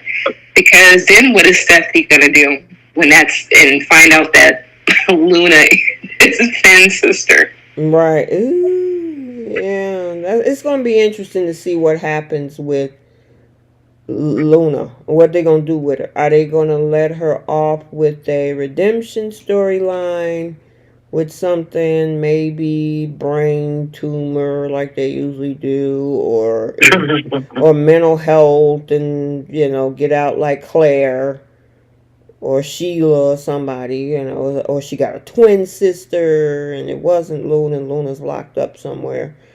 Who knows? It depends on how they want to do it, or if she just go away. I don't know. I don't know. I felt so bad for Poppy. I know that whole scene. Actually, I was in tears, and it was not because of the fact of Luna did some horrible things to people, including her mother, but that whole thing with her mom, don't leave me here, and I'm like, oh God, It was horrible. it was horrible. The emotion that Romy Park and Lisa Yamada did in that last scene in today's episode was heartbreaking. Yes, it was. Like really felt for Poppy. I couldn't imagine like the whirlwind of emotions of one thinking that you're going to be doing time for a crime you didn't commit, and then you get released, so you're supposed to be happy, and then you see your daughter in handcuffs, and then find out that she did it, and the reasonings why, and then setting you up, and then kissing your man, and then just a whirlwind of emotions. I felt for her. These women did knock it out the park. These actresses are incredible. Yeah, they did an amazing job with the emotional part of it. I'm like, man, ooh, Lord. And I mean, and then there's a guilt that Poppy got to live with, because I mean, she was in them streets. And when you have a child, your life, when you have a child, your life is no longer just about you. And that girl was saying, "Look, I just wanted to have stability," and I felt for Luna in that moment. And she was like, "I really just wanted stability. I really wanted to have a dad. I'd do anything to have a dad." That I'm like, oh my God. Yeah, that was heartbreaking. And for those that's the part that really got to me, because as you guys probably know, my kid's dad passed 11 years ago. And I know that is a big part of the void that they feel, not having their father right now. And so I was like, oh my God, that really, I could connect to that, because kids do want their dads. It was gut wrenching. It really was. And she's never had that. So she's chasing something that she's never had. And when she had a little glimpse of what that life could be, she was trying to hold on to dear life. And she went to extremes to try to keep that. And she'll never have it. Yeah. Yeah, but you don't. You wanted a dad, but you don't kiss him either. No. Yeah. That part is kind of twisted. So you went from wanting to have a dad to being able to have him as your man. Yeah. So I could feel for the other part. She always, like you said, Bree, she always wanted to have even a glimpse of a dad, but that crossed the line into creepy when you now want him to be your man. Yeah. And then the fact that she knew about Tom, knew about those letters, and knew that he wanted to try to be in her life. She didn't like the fact of where he was coming from, like coming off the streets and off of pharmaceuticals and all of that. Mm-hmm. But she wanted the more stable man, which is also understandable. Mm-hmm. But just the way that she went about it didn't make any sense. Mm-hmm. Yeah. So, I mean, obviously there is damage to her childhood. And her mom realizing that her partying and doing all this other stuff that she had been doing over the years had a direct impact. Now, again, Luna's an adult. She had 2 opportunities in front of her, and she had it. I mean, Bill was going to see. He was technically, if none of this had happened, and Tom, he would have dealt with Tom. Bill would have dealt with Tom some kind of way. You know, I'm not saying in a bad way, but he would have figured out a way to deal with the situation. Right. You know, but yeah, she I don't know. It's going to be interesting to see what they do moving forward with this kid, with both of them. Mm-hmm. And did you guys see that look that Bill was giving Luna when she in that holding place where they had the criminals, where all of them were at? The look that he was giving her while she was doing that whole explanation, and especially after the kiss thing, I don't know. That's why I'm like wondering the direction they're going with Bill, because even in the previews they hinted that Poppy is not going to really try to, I guess, move past what happened with Bill and her daughter. I'm wondering. Yeah, I'm curious of what the direction they're going to do with that too. Whether or not are they going to find their way back, or is she pissed off that he actually believed that she would do something? Because at the 11th hour, he decided that she couldn't have done this. You remember? Exactly. You know what I'm saying? For the last week and a half or 2, he was like, "Well, the evidence looked pretty solid on her." And then this episode, when he was talking to Katie, I don't think she could have done this. This is just not like her. I'm like, you just not feeling that way? You know, so I don't know if they're going somewhere with that or not. I'm curious. It makes me wonder if they're dropping this whole love story or this non-love story between Bill and Poppy and then putting him in Katie's direction. Or hey, put him in Lee's direction. Or will he be the one that actually saves Luna? I got a well in there. Uh-oh. Yeah, well, Will is going to be playing matchmaker between Katie and Bill next week. Oh, no, Will's the new Steffy and Thomas. I gotta have my mom and dad back together. Yep, he's gonna be playing matchmaker next week. So obviously he's definitely not gonna like the Poppy situation, which is probably gonna add even more tension between Poppy and Bill, because Will ain't having none of this. Mm-hmm. Yep. And who does she lean towards? It makes him hoping that Poppy and Steffy kind of get a little close too, because they would kind of share a little something in common. And it sounded like Steffy was really feeling for what Poppy was going through, especially what her daughter did. I mean, I would like to see Poppy have other conversations outside of just Bill and Lee. I'm wondering if they're going to keep her around too. You know what I'm saying? So, unless they're going to go, what other storyline besides Bill can she move into? I mean, she could, like you say, bond with Steffy, Bree, but are they going to be willing to do that? I don't know. And that depends on the length of their contracts because they've been here almost a year. They came in Luna came first. I think it was the end of September. So she should be coming up on a year. And then Romy came after her. I mean, she should be coming up on a year. So it depends on the length of their contracts. That is true. So, yeah, Luna came the beginning of season 37. And they're about to start a new season. Right. So her contract is probably up for review whether or not they're going to keep her around or not.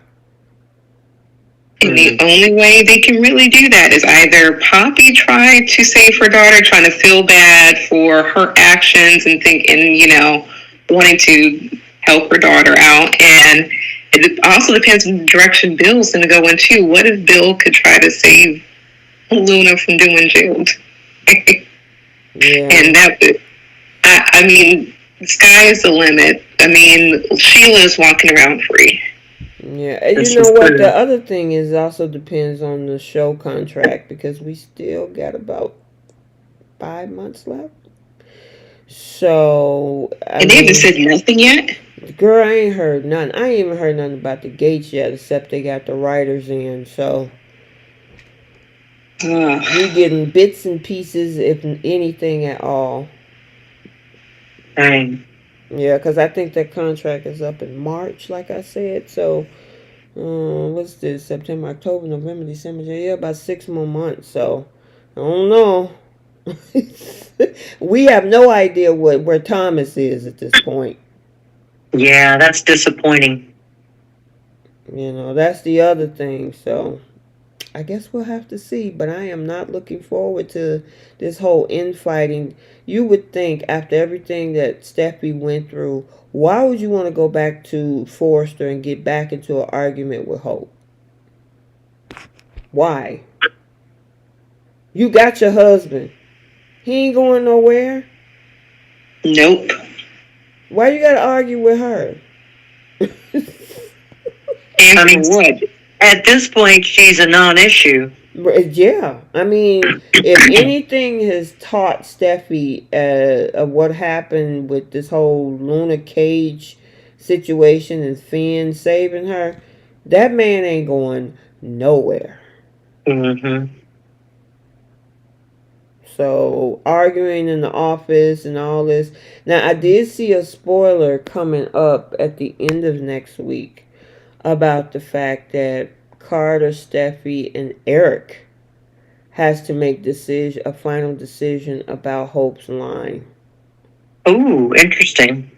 So, what does that mean? I mean, because, am I right, Trish? Are we headed into the fourth quarter of the corporate year or the third quarter? October, November, December is the last quarter of most fiscal years. Yeah, that's what I thought. So, we getting at the end of the third quarter. And she've already had 2, and they must have bombed. Yeah. They don't even care to look her up on Google anymore. They don't even care to go to the boutiques. No one's talking about her line. People are returning the clothes. Right. They didn't even order them. Nope. They don't even want this stuff. So, I mean, at some point, it's not about... She can't say, I'm jealous or I'm mad at you. It comes down to numbers. Ma'am, it ain't working. The reports, the data, all that is out for the last 2.5 quarters. I'm sorry. We're going to have to... And I'm curious to know what Brooke would say. I want to know if Brooke is going to put on her business hat and make business decisions, or is she just going to just choose to kiss up to her daughter knowing what's going on with her line? Yeah, I want to see how that plays out too, because quite frankly, Brooke, as far as the conversations that I've heard them say, Ridge is still the co-CEO and Brooke is just a member of the executive team and doesn't actually have a title. And so what is she for? Exactly. Make that. I mean, he wanted to focus on designing, okay, but then he's still co-CEO, and I guess Brooke is the fill in where she can fill in. I guess, I don't know. Which only thing I see next week is her going back and forth with Taylor. So, I'm like, why did y'all bring Taylor back if she's going to be dealing with this whole thing with Ridge and all of this? Give her a new man. Something. Do something. Yeah. We don't want a repeat of what we came off of in 2023. Right. You know what would be interesting is if Jack came back with, Nick, if Nick came back with his kid that Taylor carried but was Brooke's egg. Mm-hmm. I know what you're talking about. Yeah, I mean, somebody give her, I don't know, maybe Bill, Deacon, but Bill, they trying to get Will to push the two parents together. You got Deacon, but she might get hurt by Sheila. So right, Sheila ain't gonna want nobody sniffing around her, man. I just want something fresh for her. I would just bring Jack back. He would fit, and he would fit a lot of missing pieces as far as certain storylines in the show. And plus, I can kind of see Rebecca and what's the gentleman's name who plays Jack? Weren't they on the same show together? But Ted King, like I can kind of see that if they have like chemistry together. We know that she and Thorsten have chemistry together, even though it's like paint dry right now. But the clips of them on the other show together, they have chemistry together. But give Taylor something new to sink her teeth into. I would love for them to bring Jack back. And if they do bring him back, keep Lisa Lamada and make that be her daddy. And he's a criminal lawyer, so let him get on his job and try to reduce those sentences. I'm just saying. They need to give Taylor a new man. They need to give Lee a new man. Give them some. You got a whole bunch of single women hanging around. I'm not saying you got to have somebody, but give them, even if they just hanging out like Audra. Audra don't want no titles. She like, look, I hook up, we hang out, that's it. If that's what they want to do for Taylor and Lee, cool. With somebody. But do something. Do something. I want Lee to get her some.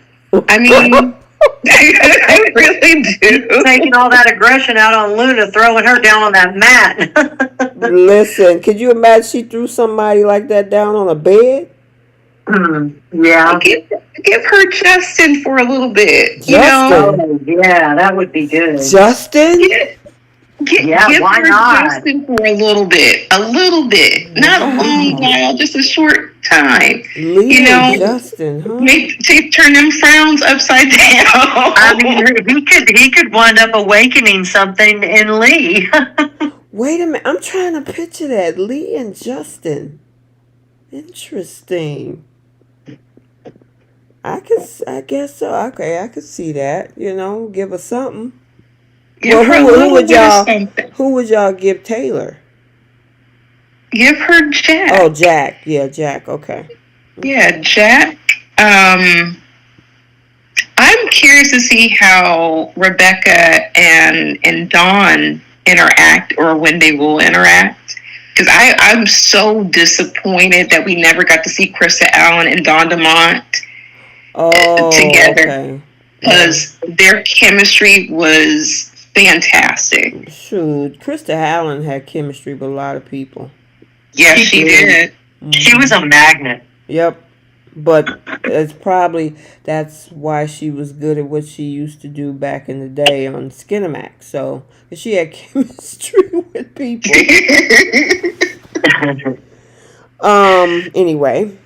So, yeah, I kind of want them to, see if we can find somebody for those two ladies away from Ridge. Yep. Yeah. What about Liam and Lee? Lord. Oh, goodness. That's a May, December type thing, a little bit. That's the type of woman that he needs. I'm no. One who's going to tell him, no, you're not going to do this. He better never cheat on Lee, nothing.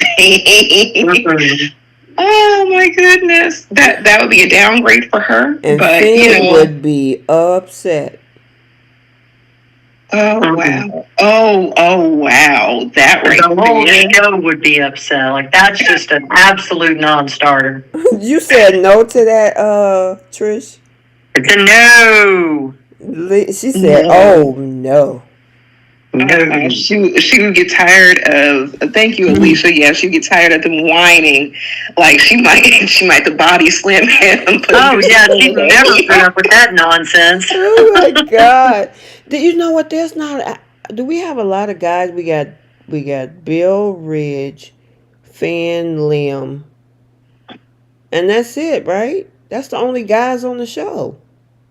Zende, RJ, who else? Yeah, but they're in that second generation though. Right. Yeah, but we ain't got no nobody around Lee and Taylor's age. I mean, it doesn't really have to. I mean, not. That's why I was saying Justin, because we really don't know what Justin's age is, and we just know that he's close to Donna. Well, he and Donna went to high school together, so I would assume that Lee is not too far off, like maybe about 10 years older. I don't know. But I mean, active, because we hardly ever get to see Justin. He popped in for 2 or 3 episodes, and he's gone. Nobody active available that they could just slide her into a storyline with. You know what I mean? I mean, maybe they could. I mean, because they were all at that bar when Tom was trying to perform. And we've been seeing her smile a little bit lately. They can kind of go back and backtrack a little bit, say what he did with that DNA test, and say, like, she's been meeting up with Justin on the side, and we've been seeing a little smile. She's been softening up a lot a bit. And that could be because of him. Yeah, they need to send Justin over to the gates. I don't know. I don't know if they would be willing to do that. That's why I was hoping maybe I wish they could have had somebody that they could stick with these ladies, but no, Leah be working all hours at the hospital, and Taylor would be all up in Brooke's face. So yeah, I think it's just so unfortunate because the actress who plays Lee, she's in great shape. She's a beautiful woman, and I want to see Lee put a smile on her face. Like I want a man to kind of put a smile on her face, make her laugh, like soften her. And that's why I'm wondering, everything has changed with her. She volunteered to visit her sister and is trying to be nice to her son. All of a sudden I'm like, are you getting you son, Lee? And you're not saying anything. That's a good point, actually. Yeah, well, I guess we will see what they're going to do with these characters now that this mystery is over with. Is Luna going to be back, or is she going to fade off into this prison? Is Poppy going to be like, yeah, this ain't going to work, I'm out, and then will Lee go back to recurring status? Because what part would Lee have when it comes to all this stuff going on with Steffy, Hope, and Forrester? You know what I mean? So yeah, it's a reach. It's a reach. I mean, because that's what they're going back to. And then we got the storyline with Will, Katie, and Bill. So I wonder what that means for RJ. Do we get to still see him around? I want to see him visit Luna in jail. I don't know about that, because listen to find out what she did between him and his cousin. he probably ain't gonna want to talk to her no more. Would Steffy be bold enough to tell RJ that Zende was the best she's ever had? Would she be bold enough to say that? Oh, I hope not. Oh, that would be devastating for someone to hear that. Well, he might probably.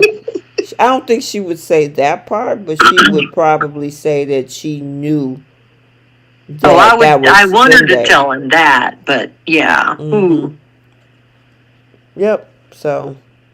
Or maybe Luna might be bold enough, be frustrated enough that she's in jail, and this starts going off, and then this tells RJ off and said, like, you weren't good anyway. Like, I was glad I slept with Sunday. Like, I can see that girl saying that, and that crushing the Holy Spirit. Yeah. Yeah. Did y'all also think that? Because remember when because I'm looking at Ron Julian's comment to Melissa Spencer about Thomas and Steffi needed their mom around. They also had Ridge and Taylor call out to International when they were looking for Steffi, and they talked to Thomas over the phone. That would have been a way to get him back to town. To see about his sister, but I guess they're not gonna do that right now. Right. I mean, they still could. Yeah, but there's nothing in the spoilers to indicate that. You know what I'm saying? Anything about Thomas, the wedding, Paris, none of that stuff. So I don't know what they're doing. Plus, I was gonna say, isn't Matt's baby almost due pretty soon? Yep. October, November, something like that. Yep. So I don't know. It would be nice to actually know what they're doing with the Thomas character, or is he just out? I don't know. So, yeah, that's frustrating. Because he was a big part of what's been going on over the last year and a half, and the fans love Thomas, Thomas, Matt Atkinson. And for him to come and then go and then leave again, and it's like, what happened? Yep. Yeah, it's not making no sense. That's why I keep saying they need to get like a stand-in or like an understudy or something. They used to do this all the time on soaps. Yeah, especially if the women are pregnant. They always had someone. They always kept the character storylines going. That's some tough shoes to fill. Matt Atkinson bring a very different Thomas than all of the other Thomases that we had. Yeah. That's the thing. Trying to find somebody to step in, even if they needed to recast him for a brief time, he would have to bring that same energy and that same swag and that same type of connection that we would see between him and Hope or something. That's some huge shoes to fill. That's true. Yeah. They would have to do something, though. Like, there's a lot of questions in the air. And finally, we get Taylor, and he really could have used his mom, especially last year. Exactly. So it just, I don't know. I would like for them to just come to some resolve, or at least tell the fans if Matt is coming back, or temporarily if he just comes for like a couple of weeks. And I don't know. They need to do something, though. They can't just... I feel like the character's kind of held hostage in a way. Yes, I agree completely. Yeah, well, I mean, we were all wondering what happened to Taylor, the old Taylor with Krista. And then they brought Rebecca in, 6-7 months later? Because Krista been gone since like November? December of last year. Last year, right. So, and then we got Rebecca in August. So, man, it took them almost 8-9 months before we got a new Taylor to replace that one. So, I guess it depends on extensions. Because that's the other thing. Who do you give contracts to, or do you just extend it to the point where they have for right now? You know what I mean? That's the other thing. So... a lot going on. And I'm hoping that they renewed the contract for B&B, because otherwise, why would they hire on Rebecca? Right. I mean, because I'm pretty sure, especially since she's been on other soaps for a while, like she wouldn't just, just do like a short-term contract, if that makes sense. Probably. Same with Kimberly Brown. I don't think she would ever do like a short-term contract either. Well, Kimberly Brown came back in what, April? Something like that. So, I don't know. Well, we'll have to wait and see and keep an eyes to the soap opera skies, and maybe they'll give us an idea of what's going to go on in 2025. But I'm still waiting for the cast list of the Gates. Right. And they're taking forever. They are dragging their feet. We're in September. You would think by maybe like June or July, 6 months prior, we should maybe have something, but they just getting the writing room together. So that means sets aren't ready, production's not ready, casting's not ready. Yep, exactly. They can't even do auditions because they don't have the scripts together. I'm like, come on. Ow! How y'all gonna throw this together in the last 5 months? I mean, I guess. I don't know. Y'all gonna write up Go ahead. But doesn't it premiere in January? That's what I heard because, that's what they said, especially since the talk will be done at the end of December, so. They on a clock. And writers, if you're listening over at the Gates, please hire Blair Underwood. You said hire who? Blair Underwood. I've had a crush on this man forever, and this man looks good. He never aged a day. He would be perfect for the Gates. Oh my goodness! A lot of people got a wish list out there. Oh, I got a huge wish list. Yeah. Yeah, they want Zendaya to go over there. They want Lily, Devon, and Nate to go over there. They want to pull Y&R and Bold people to go over there. Lily need to go because Lily, I don't like the way they write for her over at the Young and the Restless, but she's been there forever, so. Yeah, she has. They made like you said, Bree. She took a lot of L's this year, and when she came back after Crystal Khalil came back after her, she had her baby last December. They was like, "Oh yeah, we're gonna see a brand new Lily." Yeah, okay. Taking L. Yeah, double L, loser Lily. Yeah. I was so mad. I'm like, this is what you was telling us to look forward to with Lily Winters? Yeah. Right. No. But anyway, we're going to... Did we cover everything for Bold? Yes, we did. Oh, yeah. All right, so we got our last few segments. Our Flip the Script, Who Taking Several Seats, Pickle of the Week, and the Star of the Week. So, for the Young and the Restless, Flip the Script, who y'all got? Or what y'all got, I should say. When Lily came into Victor's office, when he told her that he came to a decision, or he's thinking about her decision, I wish he just went ahead and just told her, so Nikki's going to be your new boss, take it or leave it. Yeah. And then we have a deal. Yeah, but he knew that Lily would walk and not give him the details. That's the problem, because that part of that conversation is also on Monday, Bree. What you just said. Mm-hmm. Yep. He should tell her, though. Go ahead. What'd you say, Bree? Yep, take it or leave it. Yep. What you got, Trish? I would have flipped to the part where Jack walked in with his apology tour when he overheard a conversation that was none of his business. Mm-hmm. Okay. He should have waited and made a plan and come back later whenever things weren't so heated in that moment, and that was just a fiasco. Yeah, my flip is I would have put Sharon out. You don't come up in my house talking crazy about what I'm supposed to do with my kids. Right. Girl, kill your butt right back out that door. Because Heather was about to pop her. Yes, she was. I was like, Daniel, Move. You better be ready to duck. Because when Sharon snapped at her, Heather was about to come for her neck. I was like, oh.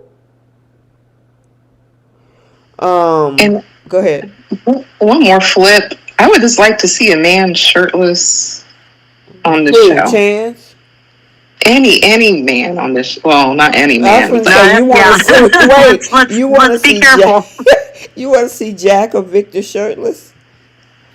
I would like to see. I would like to see Chance or even Nate. Nate was on this week too. Like, can we get a man that, like, a fine, gorgeous, man, just like making coffee or like flipping pancakes or like reading the newspaper, just put his shirt off. We flip the script and get that, at least, since we're not getting love scenes. I vote for that. Yeah, something. Okay, what about Bo? What you flipping?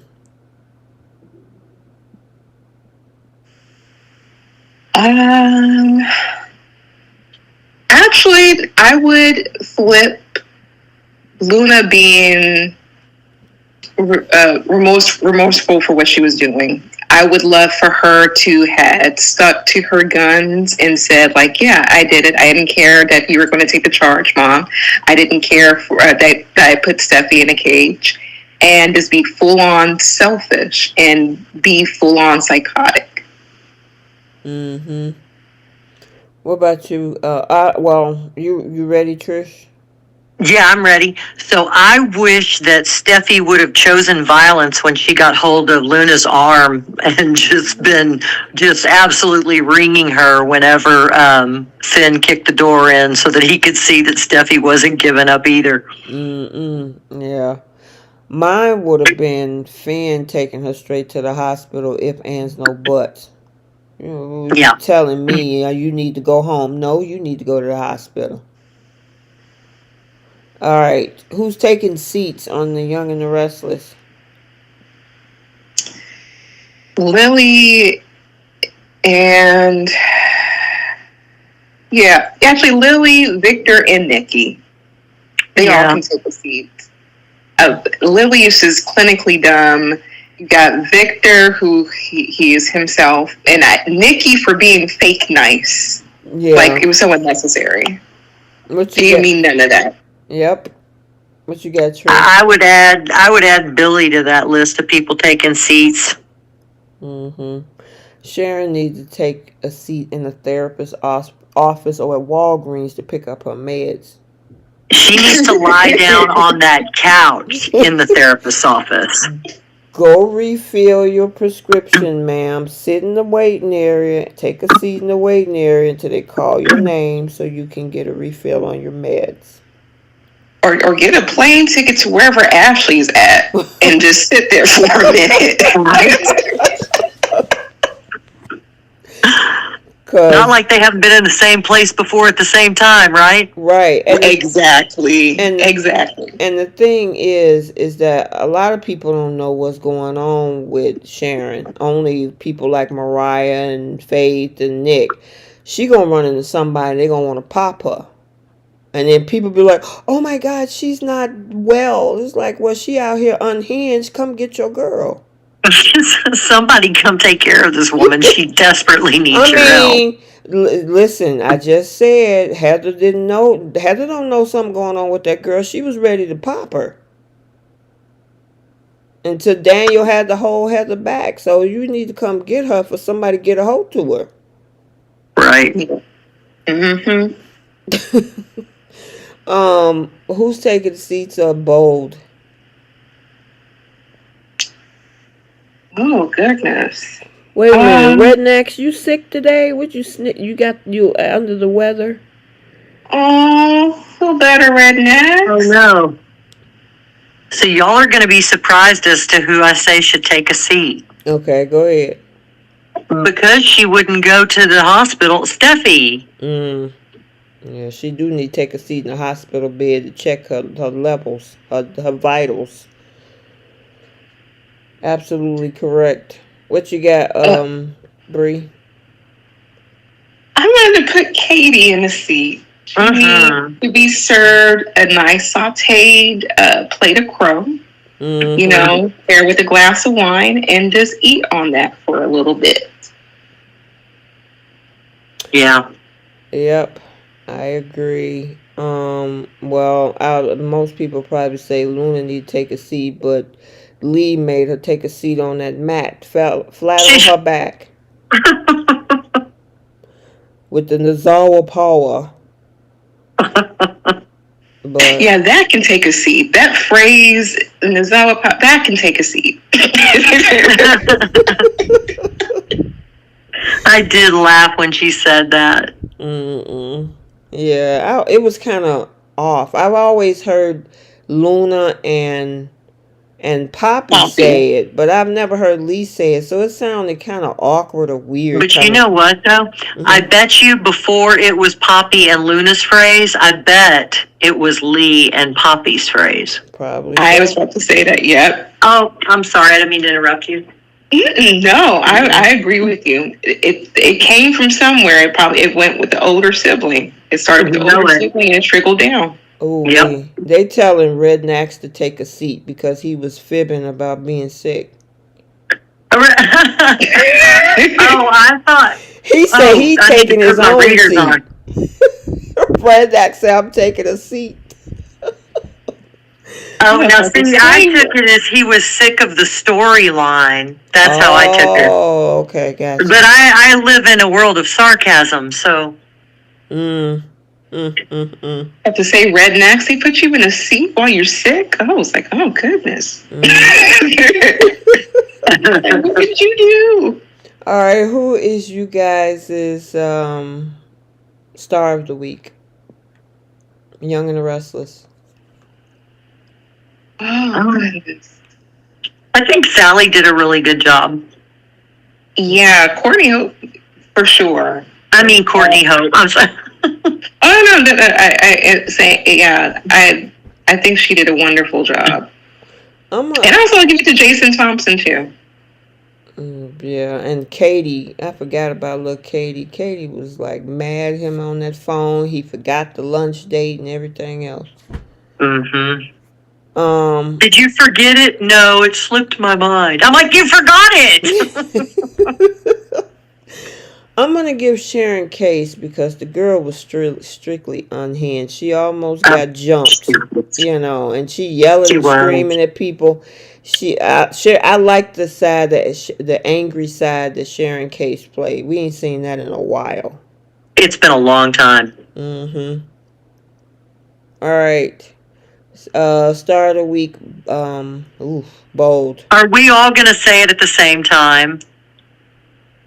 Yeah, I think we. 1, 2, 3.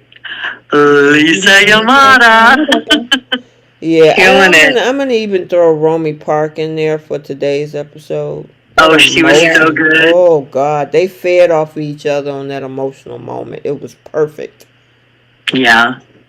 But Lisa better get a nomination next year. For sure. Mm-hmm. What was that? Is that man with his mower again? No. It's storming over here, y'all. Oh, it's thundering. Oh, no, we had that earlier. Oh, okay. Yeah, it's Florida weather, y'all. I apologize. We got people do weird things in the rain, in the storm, and this is Florida. Y'all, it has so the last week of August and this whole time it has been raining. You can't swim, it's too cold. The water's all now rainwater. Oh, okay. Yeesh. Yeah, I heard that. I guess that was thunder and lightning. I'm like, woof, girl, did something fall down or something? No, I'm on the couch and like the patio is like further away from me, but the thunder, it gets really, really loud in Florida. So it's about to really do something later on tonight. So, you know, honestly, I don't mind sleeping through a thunderstorm. I mean, as long as it's not like a hurricane type thunderstorm, you know? Mm-hmm. Okay, pickle of the week, Y&R. Honestly, I'm going to say, even though there were things leading up to this, Daniel, for walking up to them at that table like it was all hunky-dory. Yeah, that was weird to me. I'm like, dude, you were the one that said, yeah, we need to stay away from her. And then you go in the restaurant, you go up to the table. That was crazy. What you got, Bree, with Y&R? I'm going to piggyback off of that. Let's throw Heather and Lucy's grandmother in the mix too, especially since she has no family members who's trying to look out for her and actually trying to, give her harsher punishment and actually, check up on her and not Faith. So put Lucy's family as critical. I'm gonna say Jack. Jack don't want nobody to take accountability. His freaking apology backfired in his face. Billy almost chopped his head off as well. He come charging up in the office. I'm like, dude, you do realize that the conversation at society didn't go well and you backed off. But you gonna come running in there with Billy and try to tell him what to do after Lily told you all that. Please don't. Yeah, it's like your timing is just not good at all. So, all right, you guys, that is it. It was a good one. We've been on here almost 3 hours. Well, not quite, because it started a little bit late. And I apologize for that again, but we had a great show tonight with myself, T, and Trish, and Bree came in. And stay tuned for the spoilers for the week of the September 9th through the 13th.